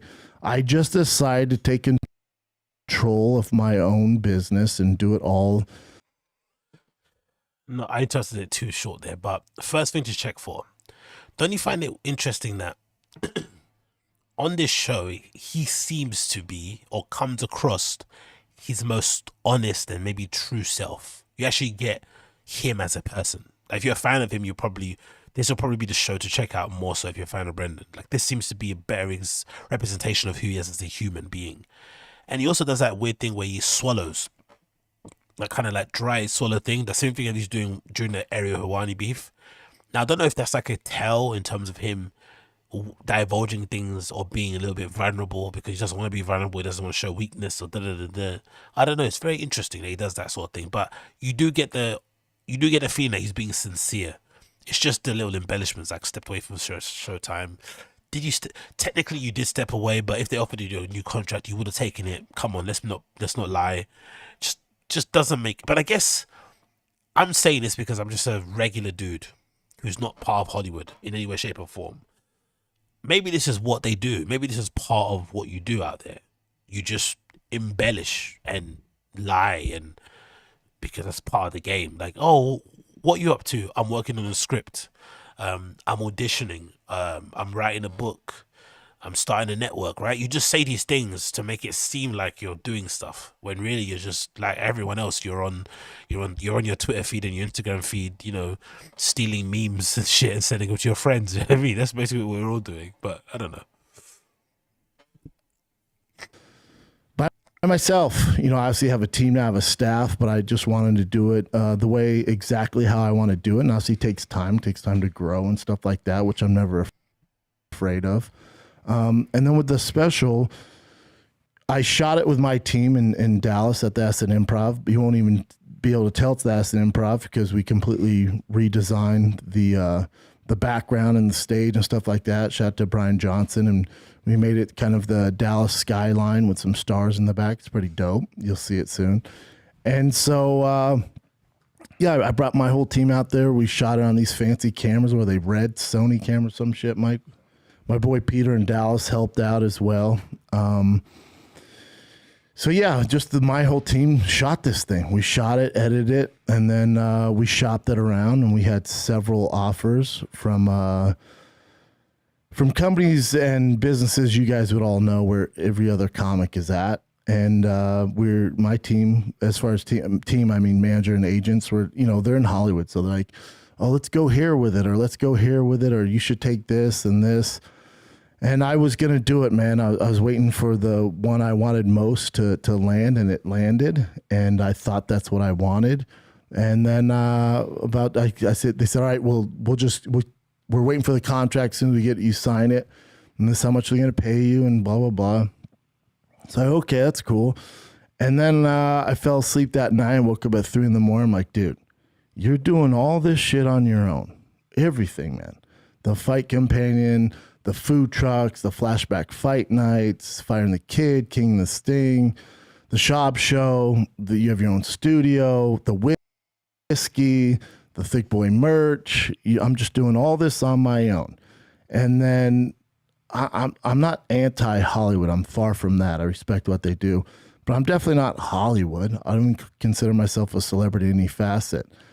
And then here I am waiting for the approval on, these major companies, which we got, which I'll be honest, feels good, especially where I'm at in the game as far as stand up. I always look for that validation because, I feel like I'm the punter on the football team when it comes to stand up comedy. Yeah, you're on the team, but I don't believe him. Just call me a cynic, call me a hater as much as you want. I just don't believe him. It just doesn't make any sense. He's given zero indication that he's ever wanted to self-produce his special and put up on his own channel. The idea of maybe taking some cash up front from a production company, from basically a network or a streaming platform, and then basically using their funds to basically produce your own show, it's something that he's always been a fan of. The same guy that wouldn't listen to reason and took the Showtime deal in the first place, which everyone advised him not to take, especially how soon and green he was in comedy, and ended up being an unmitigated disaster. If anything, it set him, for as much benefit as that show gave him, because I'm in the minority, and I think it definitely was a smart decision business-wise, because getting in business with Showtime that early afforded him the opportunity to be, their basically MMA spokesperson until they found a brand new shiny toy in flipping Luke Thomas and whatnot. But it afforded an opportunity to obviously align with them for a long time, a flipping steady check that was able to pay for people's flipping salaries and shit. I mean, all this sort of stuff made a lot of sense. But in terms of his comedic reputation or his stand-up chops or whatnot, it really did him no favors having that special on Showtime. It was too big of a platform. It was too shiny. The material was dead. He was horrible. It just was a terrible, terrible, terrible stand-up special. Like, objectively, really bad. Like the kind of thing that you wish you could delete. That's how bad it was, because it was just too soon. It's fair enough if you're just horrible at stand-up, right?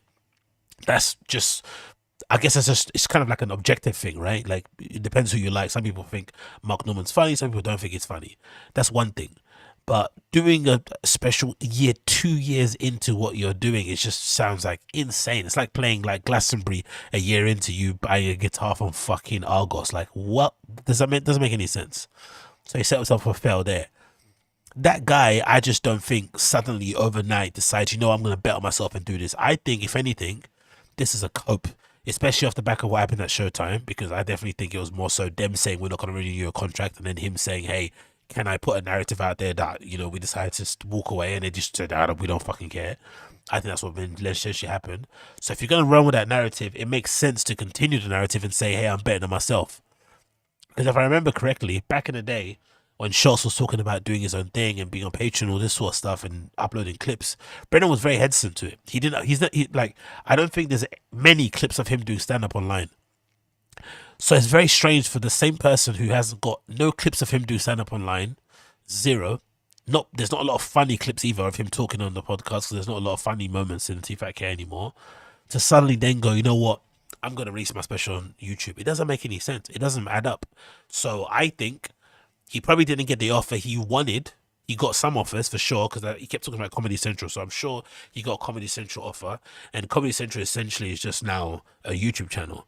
So that makes sense. Why would you take money from them to put on YouTube if you just put on your own channel, right? And get all the rewards, right? And reap all the benefits, especially considering how divisive he is, right? He's probably going to get 1 million views off that in the first week, because people are going to want to tune in and see how terrible it is. So it makes sense that way. But I just don't believe this idea that there was loads of offers. It just doesn't make sense. Like number one, material wise and talent wise, why would you want to submit loads of offers to a guy like that? It doesn't make any sense. It's going to be more trouble than it's worth. And also, I listen to a lot of shows, and from what I've listened to or gleaned, someone like a Tim Dillon can't get a callback from Netflix. Mark Norman had to put his special out on YouTube because no one wanted to take it either, even though, he was doing a lot of cool stuff on YouTube, right? Those kind of rooftop shows he was doing on YouTube are fucking sick. Check out Mark Norman's channel, really, really good. And a few other people as well released them on YouTube, but most of them did it out of just, not being maybe the darling of Hollywood, and maybe being a little bit controversial figure, and deciding, you know what, I'm going to do it on my own, and then have them maybe crawl back later when they see the numbers. Makes sense. Obviously, Schultz did the opposite and spoke about doing his own thing, and then took the Netflix money, but, I appreciate the flagrancy in that one, but I just don't believe this narrative. I really don't. He's just lying for the sake of it. I think, but as per usual, Brendan, there's a morsel of truth there. For sure, he got one offer, maybe two, but they weren't. They're just basically put on our YouTube channel. So if that's the case, then why not just put on your own Thick Boy channel? That makes complete sense in that regard. But I'm curious to see what this special's like, because if it's anything like that material that got leaked on the subreddit, I can't imagine those comments will be fun. Like, they're not going to be fun. You got to prove yourself, which I don't think I'll ever get over that, but that's my own doing. So we got the approvals, and then the Moontower Comedy Festival comes along. These other festivals come along, which is all fine and dandy. And it just something didn't feel right. It didn't feel like it was the right choice to make for me as an individual. And I know the agents and managers worked hard on selling this thing, and we've shopped it around. I met with all these people, and when you go, okay, what can you guys do? And they tell you what they can do. Every single man went, man, I bet I could figure that out. I bet I could do that myself, man. Yeah, monetarily, the money you would get from it's cool, but I feel like all the stuff that they offer and all these comics are waiting for these approvals, and they think, getting a billboard or this commercial or this or that is a big deal. And it is, but you don't need them to do it. You really don't. And so I woke up that next morning, and I think, too, I'm a little salty at mainstream and Hollywood, too, the way they've treated a number of my friends, particularly Joe Rogan. And I just thought, man, you've talked all this shit and you've supported these guys, and then you're waiting for validation from these Hollywood executives. That's when I knew it was chatting shit. That's when I knew it was all lie. What does Joe Rogan getting cancelled have to do with you and your stand-up special being on YouTube? There's no correlation whatsoever. Don't get me wrong. It could be delusions of grandeur, right? Putting his name next to Joe. Because I've heard him say this a couple of times where he's like, oh, I'm the next one. I'm taking a baton from Joe. I'm the next one coming up. It's like, what? Like, I'm replacing. I'm going to be the one to come. Like, it's delusional, right? To say the least. But what does the attacks on Joe Rogan throughout the pandemic to do with ivermectin and all these other shit that's happening to him have to do with his stand-up special? Zero. The fact that the mainstream media decided to, turn their heads to Joe made sense, because he has in their minds, he has an outsized influence. The amounts of views he gets, the streaming numbers, the download numbers, obviously the money from Netflix. It makes sense why they'd wanted to cancel him, because he was getting too big, right? They wanted to kind of dim his light somewhat, but as per usual, mainstream media are completely out of touch, and they didn't realize that he has a fan base that's like built in. They're not going anywhere. So you can do what you want. Cancel him. Even if he got taken off of Spotify, he'd be completely fine. No problem whatsoever.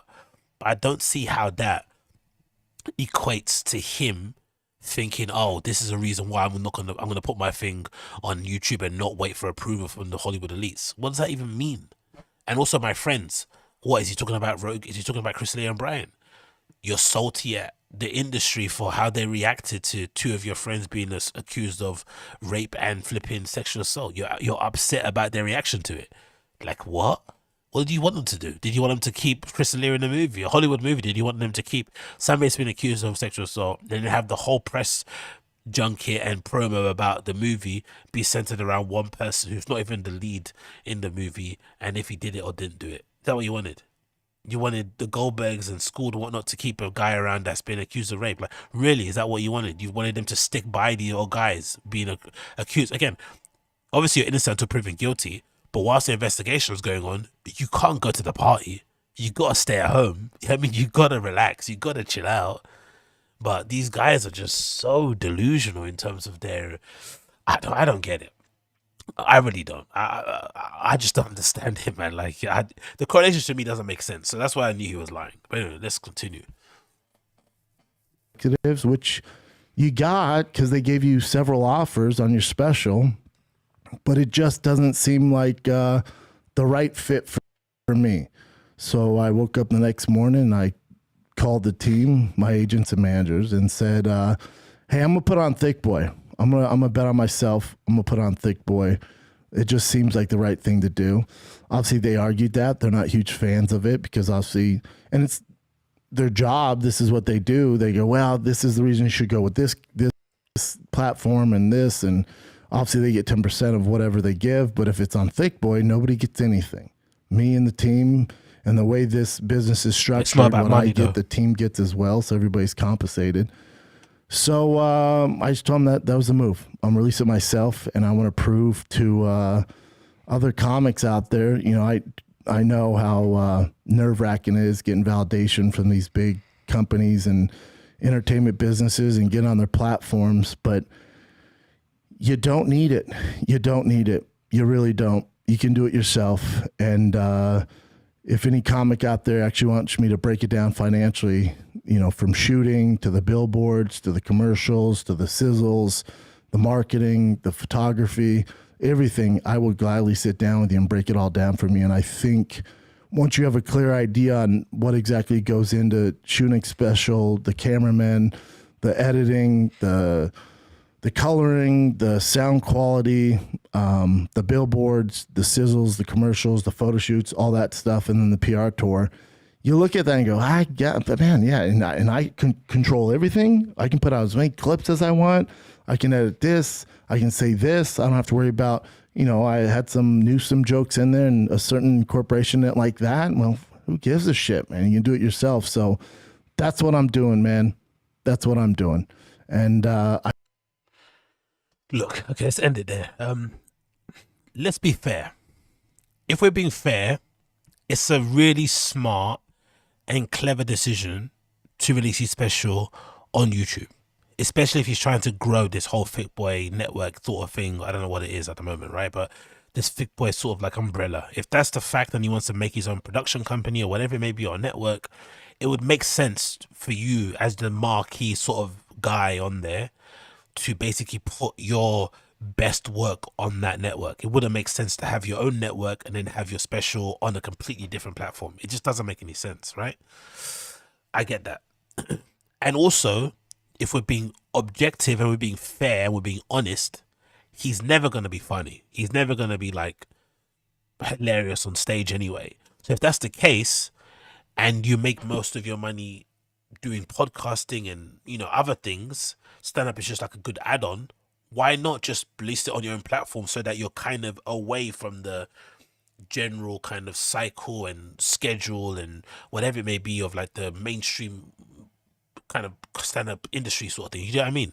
Because most stand-ups do specials like what, every year or every 2 years or whatnot, right? So why not, if you're just outside and doing your own thing and uploading on YouTube, you could do that every 6 months if you wanted to. You could do it every 4 years if you wanted to. Whatever. You could make one 45 minutes, one 65 minutes, one 30 minutes. It wouldn't matter because you're basically doing it on your own platform, and it could be a different format. You could move it, you can move it around. So you could fuck around with it and be a bit more experimental. So that makes complete sense that way.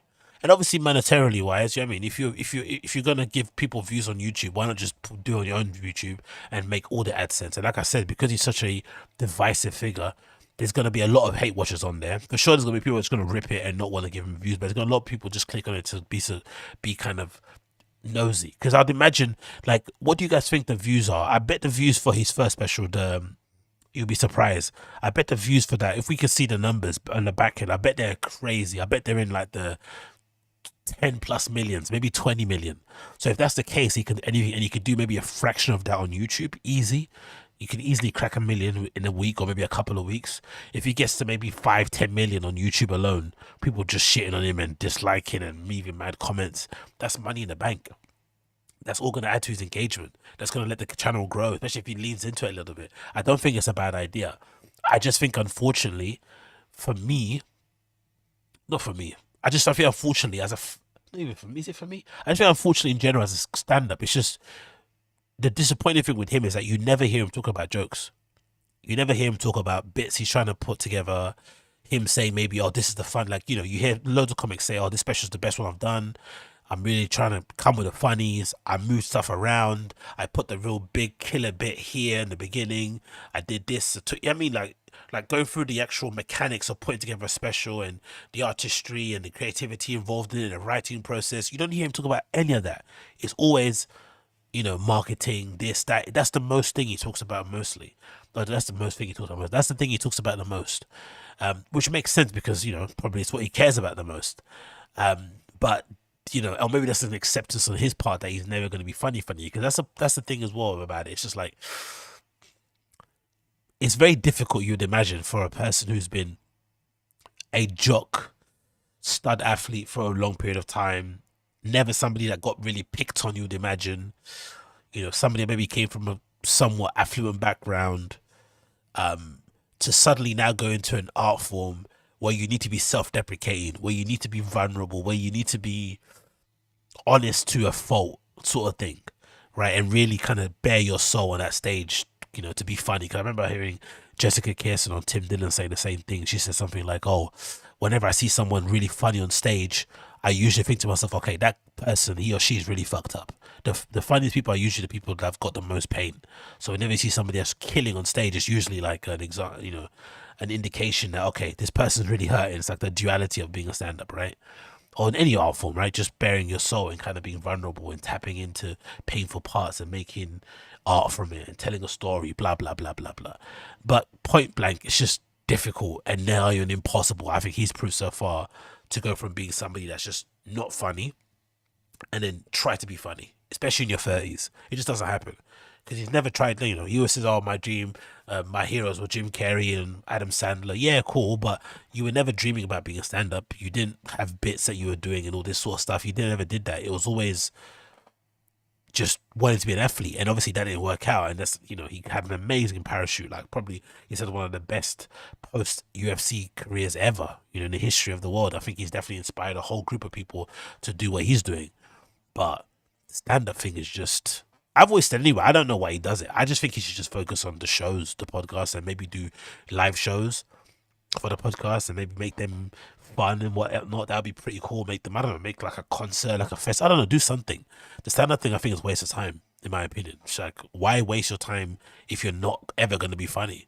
You don't ever care about being funny. You just want to, get specials so you can get views to then propel your podcast, make your money. If that's the case, if the special is just a way for you to get more eyes on the stuff that you actually like to do, then just focus on the thing you like to do. Do you know what I mean? It's like, anyway. But what do I know?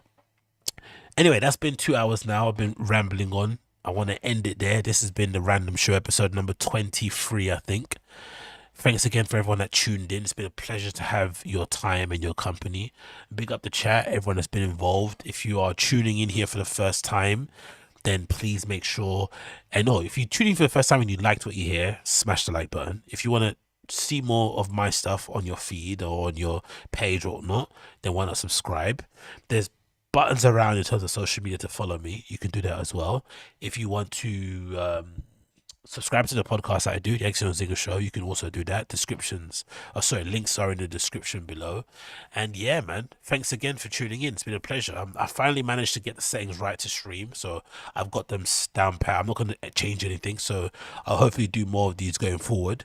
It'll be fun to keep doing these regularly. I'm not sure, do you guys like to have a schedule? Should I put links, or should I just, if I just jump online random times, everyone will be online? I don't know. I'll mix up and around and see what the vibe is. But thanks again for everyone that tuned in. It's been a pleasure to have your company. I'm going to end it for now. Take care, everybody. Be safe and be well and all that good stuff. Peace and